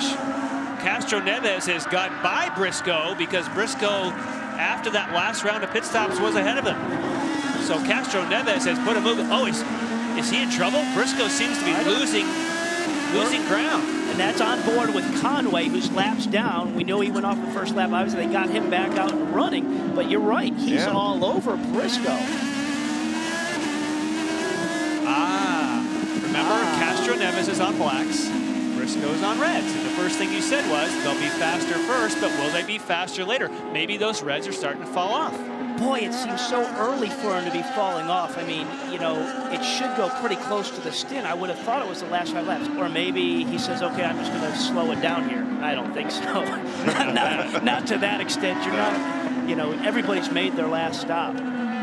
Conway is 32 laps down, but he's staying right with Ryan. Well, we saw the same thing for Rafael Matos. You know, don't give up. This isn't for position, but he's going to come back here next year. You can learn a lot if you get back out there and push. Wow, lap 73, he had a major issue. So do you think he maybe flat spotted these tires and he knows he's flat spotted them? And so what happens if you flat spot a front tire, every time you go to the brake pedal, the right front and the left front, it gets on that area where you've locked up the tire. And if you're really aggressive, it will always cycle back to that one spot and continue to lock up. And the only way to not have that happen is you can't brake as hard, therefore you're not going to go as slow. How about that? The fastest lap of the race has just been turned by Mike Conway. Well, you got to look for something positive. Hadn't been very much today, has it? Well, no. But again, you know, that goes back to my buddy Jan here, who said, you know, get the guy back out there. He's going to come back and race here next year. Go out there and learn this racetrack. He just set the fastest lap. So that's... Sometimes you got to search pretty deep for that light bulb, and we just got it. Yep. But now what he needs to be cautious is Briscoe's in the hunt here. You know, Briscoe's in 4th position. We're on board with Mike. He's not in the game. So the last thing he needs to do is get up in front of Briscoe and mess up what he's got going on. Unless Briscoe really, really starts backing up more than he already is. Look at how clear that onboard is. Don't you love it? Turn 1. Great stuff. This is where everybody's hammering the curb right there. Did you see Briscoe go over that curb? And that Penske car just settles right back down. Plenty of grip. Yeah, I know that Mike Conway had not the start you wanted, but he has impressed a lot of people this weekend. And doing the fastest lap of the race is part of that. He's got some speed, this boy. Yeah, quick drive. No question about it. And it will come. It will come. Well, Kevin Lee is with Tony Kanaan, and we are certainly glad to see that he is okay, Kevin. Yes, we are, Bob. Very scary and frightening moment from your perspective. What are you seeing in the cockpit other than lots of flames? Okay, I felt the spray, and I knew it was a fuel. So at that point, I wanted to get out of the pit so I don't get my guys burned. And then I closed my eyes and just really, you can see there, as soon as we go out, it's a big splash. So I knew there was fuel there. And I just closed my eyes, hold my breath, and then I started to try to get out. I want to thank Penske and Panther Racing. The guys are, I mean, they definitely saved me. And, you know, I was trapped in the car for a bit. 2nd-degree burns in both of my hands, a little bit on my face, but I'm okay. I think I wanted to come back and set the world on fire, but not in that way. Good to see you're okay. And by the way, his fueler, Brooke Hall, also spent some time at the medical center. He has some slight burns on his feet, but he's okay and has been released. Bob? Oh, boy. Uh-oh. Ryan Hunter-Reay had such a great race going. He is without a rear wing, or it is not where it's supposed to be. Ryan Hunter-Reay shuts off the engine, and he was running in 16th spot. Let's see what happened. Whoa. So that's turn 8 on the backside of the straightaway. Again, a pretty fast corner through there, third gear, probably about 100 miles an hour. It looks like he just got the rear wing, though. I don't think there's any suspension damage. So you see on the left of your screen, there's somebody holding the rear wing. As soon as these guys can get that off, they'll get that on.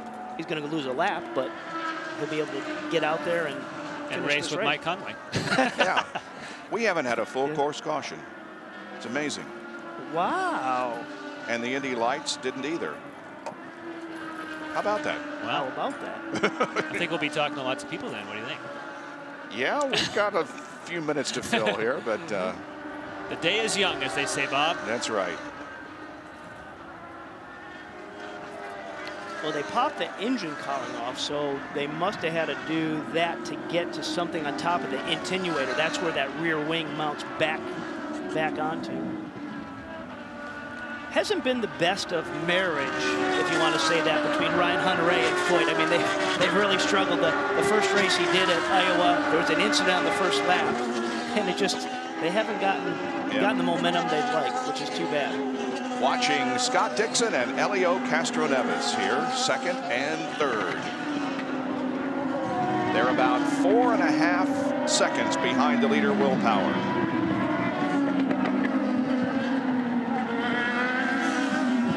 Castroneves is looking ahead. He saw Ed Carpenter, and that's the time that you start thinking about, can I use lap traffic to help me? So you start thinking ahead, saying, well, if he catches him here, maybe I can get a run, because on your own, it's virtually impossible to make a pass for a position without taking a big risk. But if you start to plan and get a lap car just in the right place, it can definitely help. Down to Lindy Thaxton. What is the situation with Ryan Briscoe?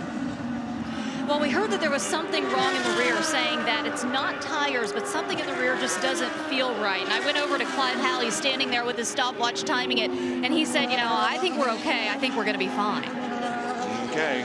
Well, he's off by 9 seconds right now, about 4.5 seconds behind second and third, and 9 behind the leader.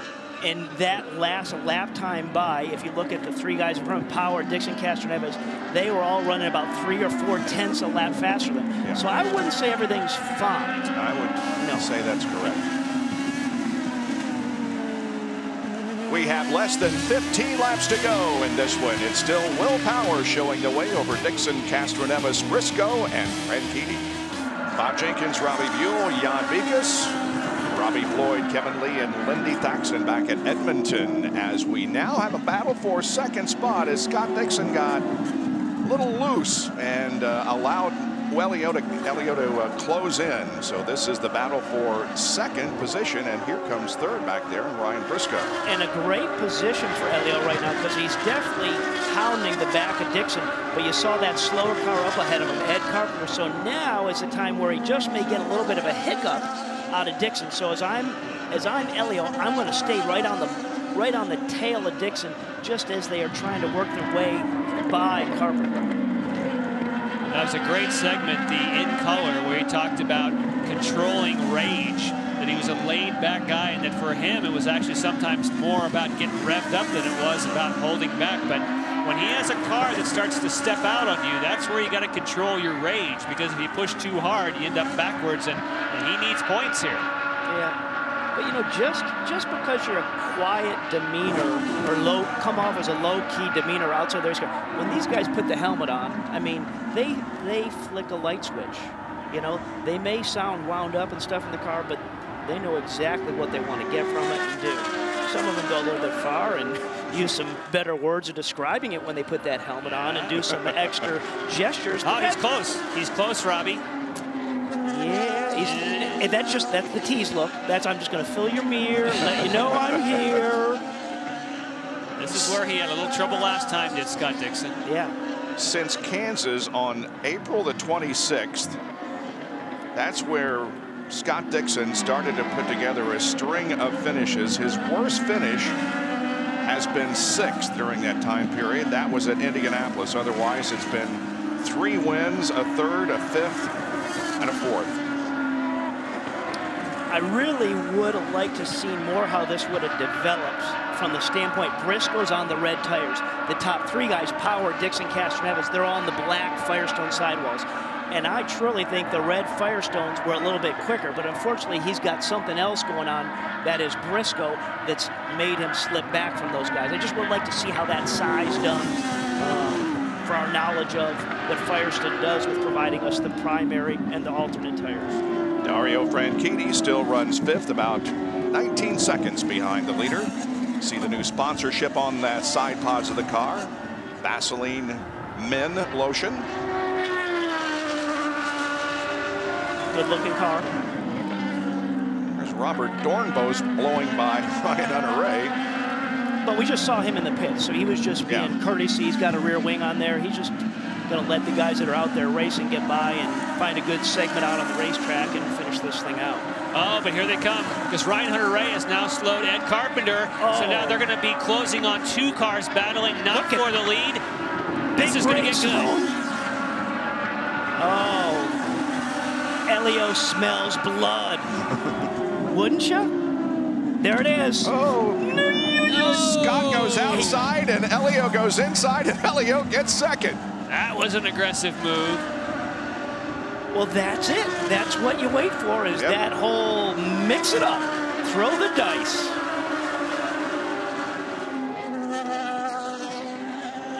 Let's take a look at that again. Look at this. So this is turn 10. Now this is where it all happens, down in the carousel turn here, turn 11.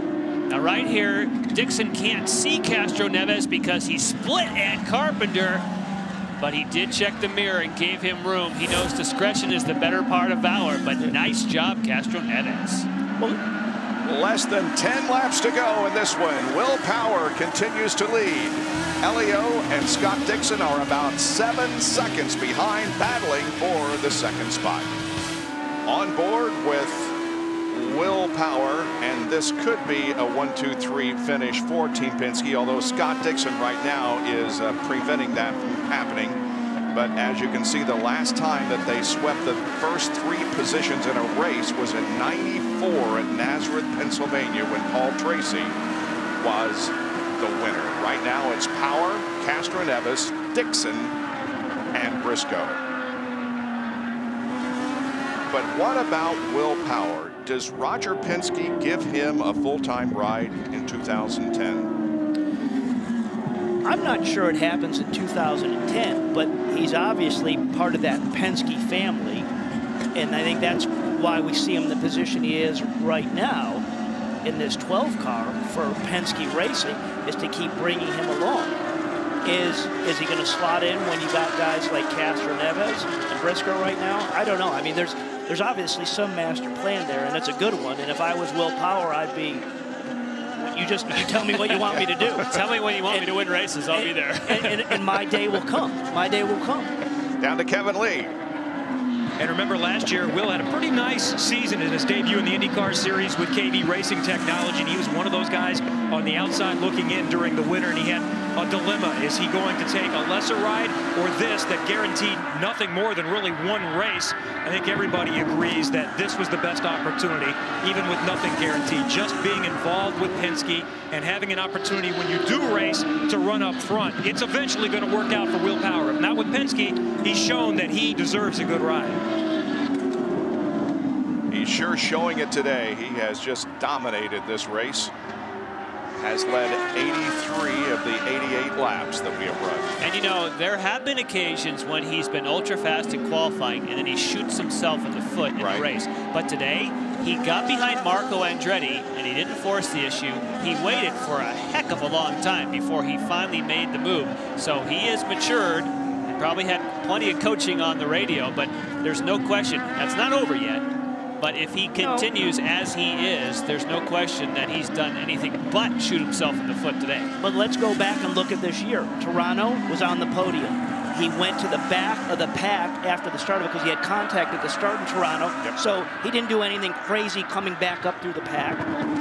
Let's look at Long Beach. You know, he was on the podium at Long Beach. So he's settled into it, you know.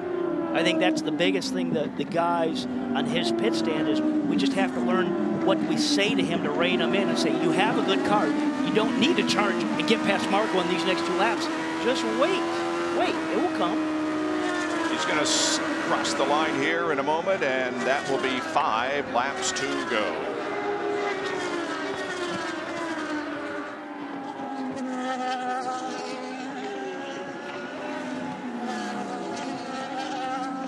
Interval back to second is 4.7 seconds, and now Scott Dixon is 6.5 seconds behind. Another tough day for Andretti Green Racing, 10th, 11th, 15th, and certainly such a scary moment for Tony Kanaan. Wasn't a team issue, just for some reason that fuel hose didn't slap shut. He didn't leave early, they didn't send him early. It's so interesting during the interview that he said he felt the spray. So he was already prepared and wanted to get out of there because he knows after feeling spray there could be a fire, got the visor down. That was some smart thinking. And he said, I shut my eyes immediately. Yeah. So he knew. He really knew. But who would ever thought that you'd be looking at that graphic we just saw there with all AGR cars out of the top 10?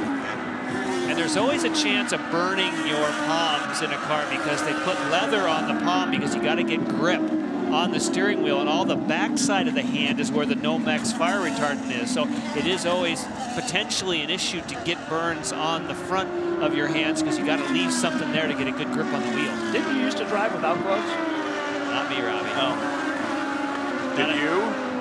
No. I thought he was going to segue to that side of that motion. I knew. I was. Yeah, I knew that's where you were going. You got my number. Yeah. We got the season's not over yet. Versus is taking you all the way to the end, and I got plenty of time to get in with you. Yes, you do. I look forward to the duel. Yeah, it's going to be fun, the last races of the year, because we've got some ovals, we've got some natural road courses, and we also have an incredible battle for the championship on our hands. And absolutely anxious to see how some of these aerodynamic changes play out for some of the side-by-side action we're going to see at Kentucky and just kind of what unfolds from there. What? A little more grass mowing, Matos. Yep. Now you talk about the championship. Have we said that if it finishes now, do we have this right, that Dixon would actually move ahead of Franchitti? So even though he hasn't necessarily been out there in the front, that he's in great position now points-wise.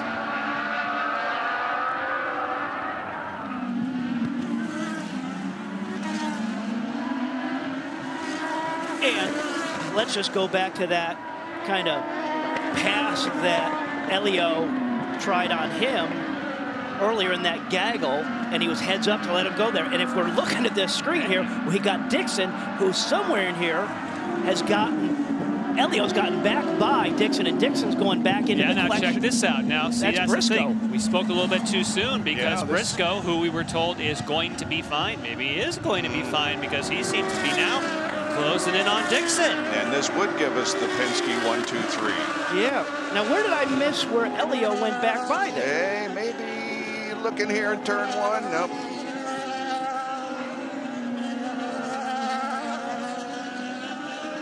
Meanwhile, Conway is staying right up there with him.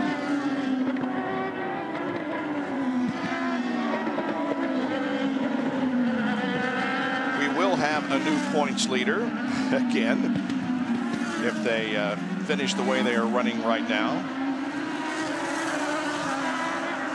Scott Dixon would go to the points lead, and you know Thomas Schechter is in the fence. This is going to, well, where is he? This could be our, I think they're going to have to go full course for that. That's definitely in a track out target zone. Yeah. So that will be a full course. Wow, with 2 laps to go. Wow. Yeah. Oh, this could be, yep, there's a little yellow widget. Yep. Exciting for all of us from our vantage point. Not so exciting for Will Power. Yep.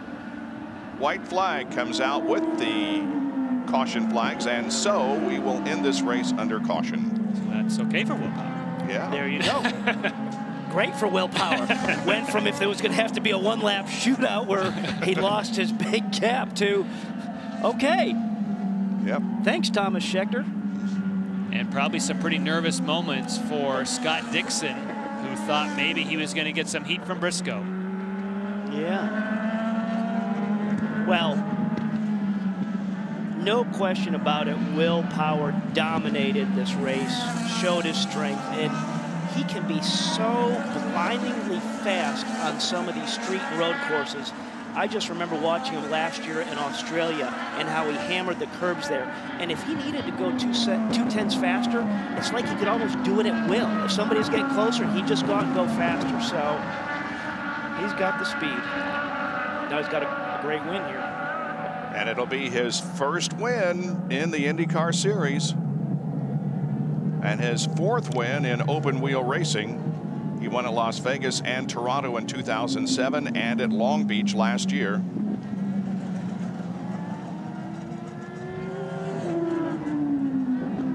He becomes the 42nd driver to win an IndyCar Series event, and he is the first-time winner this year.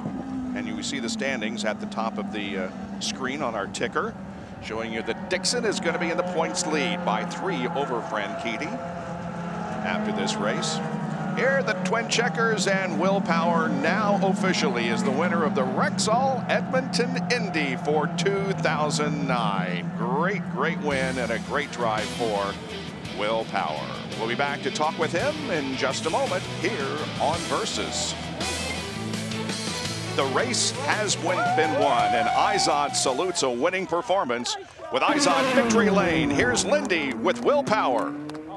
And this is Will Power's 4th win in open wheel racing, but his first in the IndyCar Series. He has finished in the top 6 in 4 races, and now he gets the top spot. And you dominated out there, Will. You made it look easy, but talk about how physically demanding that was. Actually, it was only the first stint was really tough, but then when I relaxed, felt really good at the end, had heaps of energy, and you know, the car was really good all the time.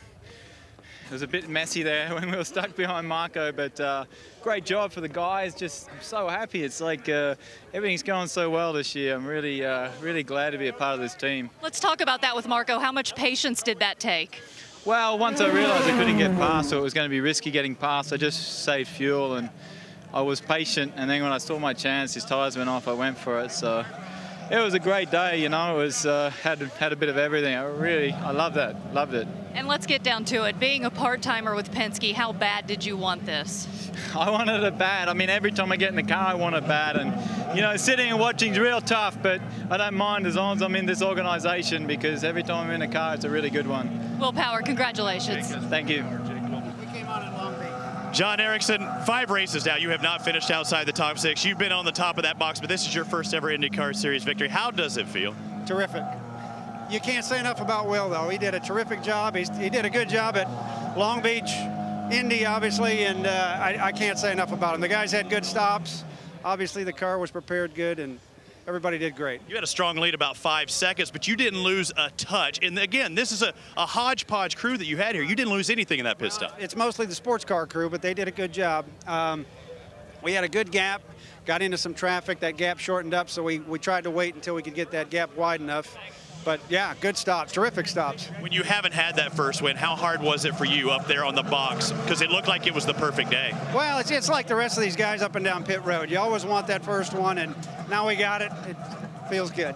Okay, congratulations. Kevin, you with Elio? Elio Castroneves finishes right behind his teammate first.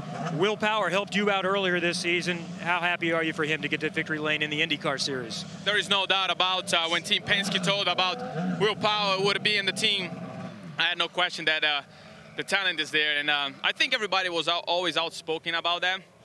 It was just a matter of time, and hey, here we go. Today he did a hell of a job. I'm happy for him, obviously.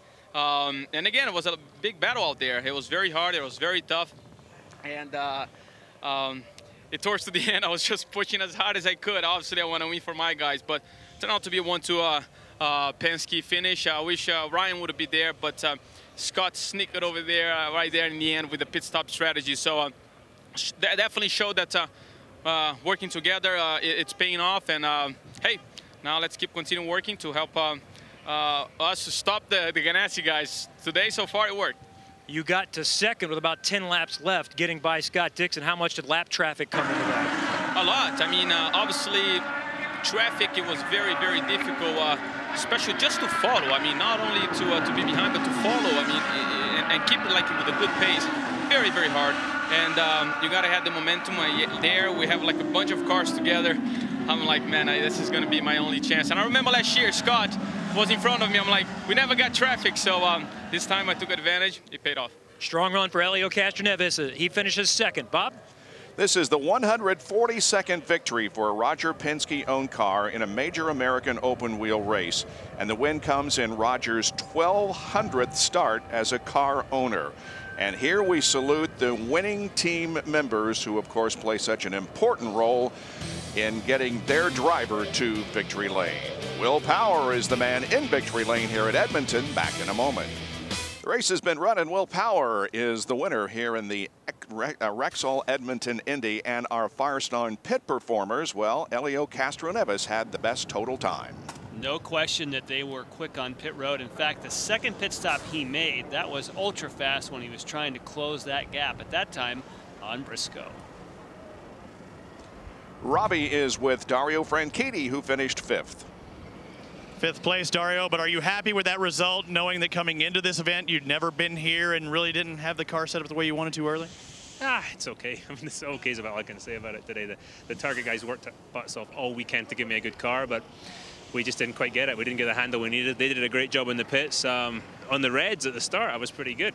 The balance wasn't too bad, but put the blacks on and I really struggled with it. Really struggled with the car, so just really held on till the finish. Marco completely screwed me, held me up for about 10 laps there. I don't know, I mean, I'd helped him out at Watkins Glen, hoped for a little bit of the same today when he was a lap down, but didn't get it, so I'm really disappointed with him. But ultimately, long day with no yellows. It's a physical track, but we did okay. We're going to try and grab some points back on them at Kentucky, and you know, well done to Will. Hell of a job. It has to be frustrating for you though too, because you can't be aggressive because you were in that points lead out there in the race. Did you want that little bit of you know, hey, I want to be aggressive. I want to do it. I got to do it now. You know, I was being somewhat aggressive, but then when the car started getting really nervous and the quick stuff, I couldn't be aggressive at that point because all I needed to do was spin, which I did quite a few times in practice. So I kind of backed off a little bit to save the thing. Paul was a good way behind me. Great job by him too, coming back. Not bad for an old fat dude. That was pretty impressive. He'll kill me for that, but it'd be great to see him full time again. But yeah, I just hung on. Dixie did a hell of a job getting on the podium. We've got to do our homework for coming back here next year. Not bad for an old fat dude and a mean curler at that. Lindy Thaxton? I'm with Ryan Briscoe, finished 4th, but you told me you were worried at one point you wouldn't even finish this race. Why is that? Well, in that last stint, I nicked the wall on the exit of turn 10, and I think it may have bent my right rear toe link, and the car just never quite felt the same again, and I actually almost spun out at one point. That's where I lost my 2nd place to Scott and Helio, and yeah, the car was just very nervous towards the end of the race, and you know, I'm just thinking something might be bent in the rear end. But it's one of those tracks where if something sort of gets out of shape, it's so bumpy and so rough. I just had my fingers crossed I'd make it to the end, so thankfully I did. We talked a lot about you working with Clive here, with Roger Penske being at the Brickyard. How different are they in your ear? Well, Clive's great, but I definitely miss Roger. You know, he's always awesome to have, giving me updates every lap. But Clive does a fantastic job. He's been on the team for, I think, longer than I've been alive, and we got our win in Surfers Paradise together. So Clive's awesome, but very much looking forward to having Roger back next week. Ryan Briscoe finishes 4th. Robbie? In 6th place, Paul Tracy, a top Canadian out there. And I wanted to mention, check out all of the signatures on this. Again, woundedwarriors.ca. Everybody signed up. They donated Monday. I believe they're up to $56,000. They got 15 from Toronto. They got 13 from here, and Honda of Canada doubled that. So a good day all around, not only for Wounded Warriors, but yourself with 6th place. It was great. We had a good, had a bit of a problem with the front tires on the first stint. But I got to thank the Honda dealers of Ontario and Edmonton for supporting here, and the whole team of Arch Wilcox and Honda Canada, you know, supporting Wounded Warriors. We had a good race. I really feel bad right now for Mario. I made contact with him on the first lap and put him out, so he's left. I'm not going to get a chance to see him, and hopefully we can talk this week. Watching the start right now, what happened there? I just got inside of him, and I don't think he saw me, and turned in, and I knew we were going to hit pretty hard, and I went across the curb and a bit of the grass to try to avoid it, but we made a contact which bent his suspension. Your time, is it now up here with KB Racing, the 3rd of 3 races? Are you still trying to push for more? I'd like to have more. Jimmy's mad at me after that incident with Mario, and rightly so. But you know, I hope that I can get some more races this year. If not, you know, I can't hang my head too low. Kevin Lee. Scott Dixon is back in the championship lead. You were running second much of the way. Lap traffic is what allowed Elio to get by you? Yeah, it was a tough race. You know, I think lap traffic played to our advantage at some points. We were definitely caught up, and the target car was definitely strong. But you know, the last part of those stints, man, I was really trying to hold on, and we got caught up with Ed Carpenter on the 14, trying to race Ed into the corner. It went a bit crazy, and then Elio got a big run. But got to hand it to Will. Guy had a stellar weekend. You know, good race for Penske, and you know, a great weekend for Team Target on the points. No yellows until the next to the last lap. How physically challenging was this event today? Yeah, definitely one of the toughest races I've had, and you know, I think it's more so when you've got a car that's really hard to hang on to, and I definitely earned my money today, that's for sure. It was a lot of fun, but definitely probably one of the toughest races. And it still looks like the championship is going to go down to the wire with your teammate in Briscoe. Yeah, absolutely. I think this is the 4th straight week that I've swapped the lead with Dario, so it's pretty interesting. It's good for our team, and you know, we're slightly pulling away from Penske, which is good for us at this point, but you know, there's a long ways to go, and I only really want to be leading the points at Homestead, so we'll see what happens. All right, good day today. Thanks, man. Cheers. Scott Dixon, our championship leader once again, Bob. Dario was in the points lead by 2 coming into this race, and he is now in 2nd place by 3 as Scott Dixon takes over the lead. Elio is 71 points behind. Danica Patrick 5th in the point standing, less than 100. All is quiet on the taxiways and runway at Edmonton, Alberta's City Center Airport, and Will Power has walked off with the victory here this afternoon. Lindy Thaxton. Graham Rahal, a little disappointed. You say you had some problems in that last stint. Talk about that. Yeah, I mean, you know, the McDonald's car was running pretty good all day. Our second stint was really strong. We had saved a lot of fuel. We thought we were going to get by PT. Unfortunately, we caught some lap traffic and couldn't get by, so we pitted early. And the last time we went to the black tires, and for some reason, you know, all weekend we just couldn't find quite a good enough balance on the blacks, and that was the case this afternoon. And it started to come to us towards the end, but again, couldn't get by tags. So just unfortunate. We didn't quite have enough for them, but hopefully, and I was hoping for some yellows to kind of stack it back up, but it just never happened. Would you say a little good came out with your point situation? Yeah, well, that's the positive. I mean, we've been losing points to the guys around us, and at least we gained a couple here. I mean, we're not talking much, obviously, but every little bit counts. Graham Rahal, thank you. Thank you. This is the Rexall Edmonton Indy. It's the title sponsor for this event, but also for you, Alex Tagliani. How hard was it for you to do the way you did here in front of the home fans? Well, I mean, the positive is that we've been working a lot on this event throughout the season, and obviously by seeing the crowd in the grandstand, we definitely succeed in what we were doing. So take my hat off to the promoters. But I mean, it's tough, you know, like in Toronto, we were in the window. We found the window of the setup of the car on Saturday, qualified really well, and then led the race and kind of walking away with it. And then here, for some reason, we never got into the window, and the window is so small, if you're not in it, you know, like you're struggling with the car, and that's what happened. I saw how disappointed you've been the past couple of days. We had talked about it. You said it was a tank slapper. I mean, you were everywhere. Did you ever get it to where it was at least messing up in the same way every time? Well, I mean, we worked on that, you know. I mean, when you drive a car that works really well, like in Toronto, obviously it's frustrating because you know what the car needs to do to be quick, and if it doesn't do it, you know, like you're searching, you're trying lots of things, and it's my first road course, you know, actually with an IRL car, and we never found the setup, so we paid the price by being not competitive in the race. But there's a lot of things that you know, we need to improve, and being consistent and stable with some development on the car, we know that we have to get to that. Well, a bright side, you started 17th today, Bobby, finished 13th.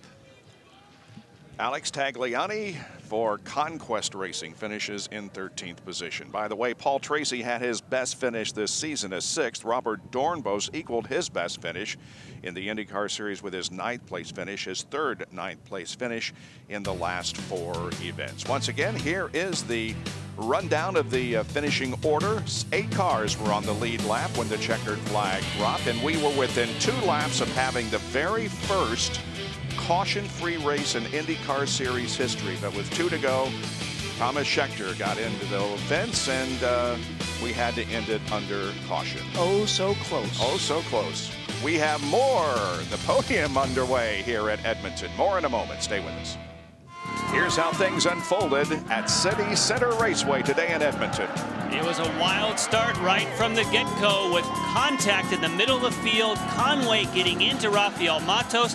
That would break the steering rack and put Conway on pit road. But here's the move for Paul Tracy with his teammate Mario Moraes that he said, Jimmy's mad at me for that one, and you can see why. That was early on. Scariest moment, of course, Tony Kanaan said he felt the spray, immediately closed his eyes, did all the right things, but what great sportsmanship, of course. All the teams immediately go for the buckets, get water on him. He has some burned hands and a flash burn on the face, but boy, it was good to hear that interview from him. Lap 64, look at this battle. Paul Tracy out there, in the words of Dario Franchitti, he was hustling it for an old fat guy, but that was not what Paul Tracy was looking for. Then, look at this aggressive move. Castro Neves splits Ed Carpenter, made a split-second decision and aggressively took that move. That's what you want to do if you're in the race for the points battle. Nice job, Elio. Then, of course, Marco Andretti played a part all day. You heard that Dario say that he wanted more room. In fact, Marco Andretti gets a bit of the old look out through the grass. Had a day where he was fighting and fighting. Tough day for the Andretti Green Racing as well as Ryan Hunter-Reay. Knocked the rear wing off, took a while to get that replaced. It was unfortunate. He had a pretty good day going. Lap 93, as you said, Bob, only 2 laps from the finish of going all the way green. The Montevideo entry of Scheckter gets up against the wall. No way you could move that car. Fantastic day for Will Power. Gets that first victory. Of course, he won in Long Beach, got points in the IndyCar Series, but it wasn't official until today as far as the record keepers are concerned. Fantastic job, Will. And so just 1 lap actually was run under caution as Will is getting the champagne bath on the podium. Elio Castroneves also. 1 caution lap, 4 leaders, 5 lead changes, and Will Power led all but 5 laps at an average speed of 109.498. The last word with Kevin Lee.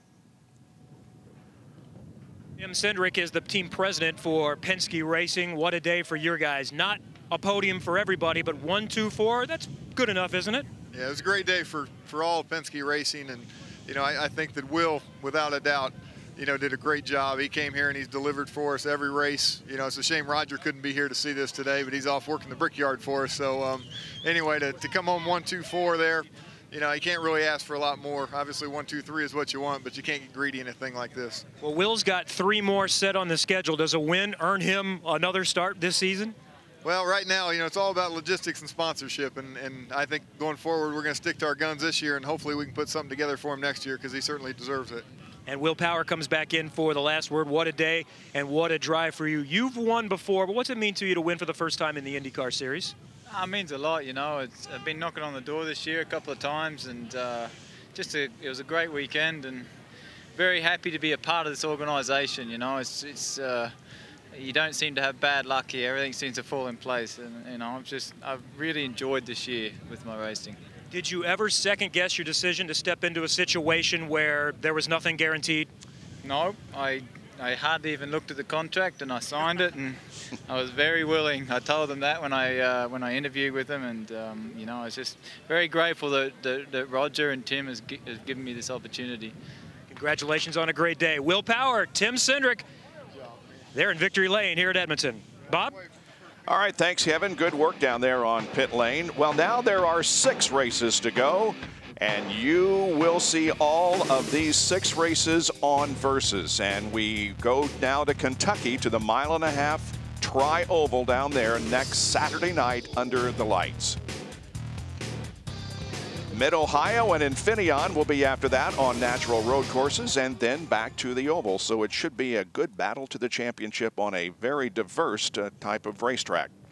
In Kentucky under the lights, we've had some great racing there. We got some rule changes that are happening. They're going to maybe bring back some more side-by-side racing. Anxious to get there and see what we got and where it all goes. Yep. Well, today's race in Edmonton has been won by Will Power. Elio Castroneves finishes in 2nd position. Scott Dixon 3rd. Ryan Briscoe 4th. Dario Franchitti 5th. 6th through 10, Paul Tracy, Graham Rahal. Justin Wilson, Robert Dornbos with a 9th place finish, and Marco Andretti ended up in 10s. Great city of Edmonton, and the fans got their share of racing activity this weekend. Well, coming up next, the Tour de France. Join us Saturday at 8 o'clock Eastern Time for the Kentucky Indy 300. You can find IZOD at your local Macy's. For more information on IndyCar, log on to Versus.com. Congratulations to the winner of the Rexall Edmonton Indy, Will Power. For Jan Beekes, Robbie Buell, Robbie Floyd, Kevin Lee, and Lindy Thaxton, I'm Bob Jenkins. See you this coming weekend in Kentucky.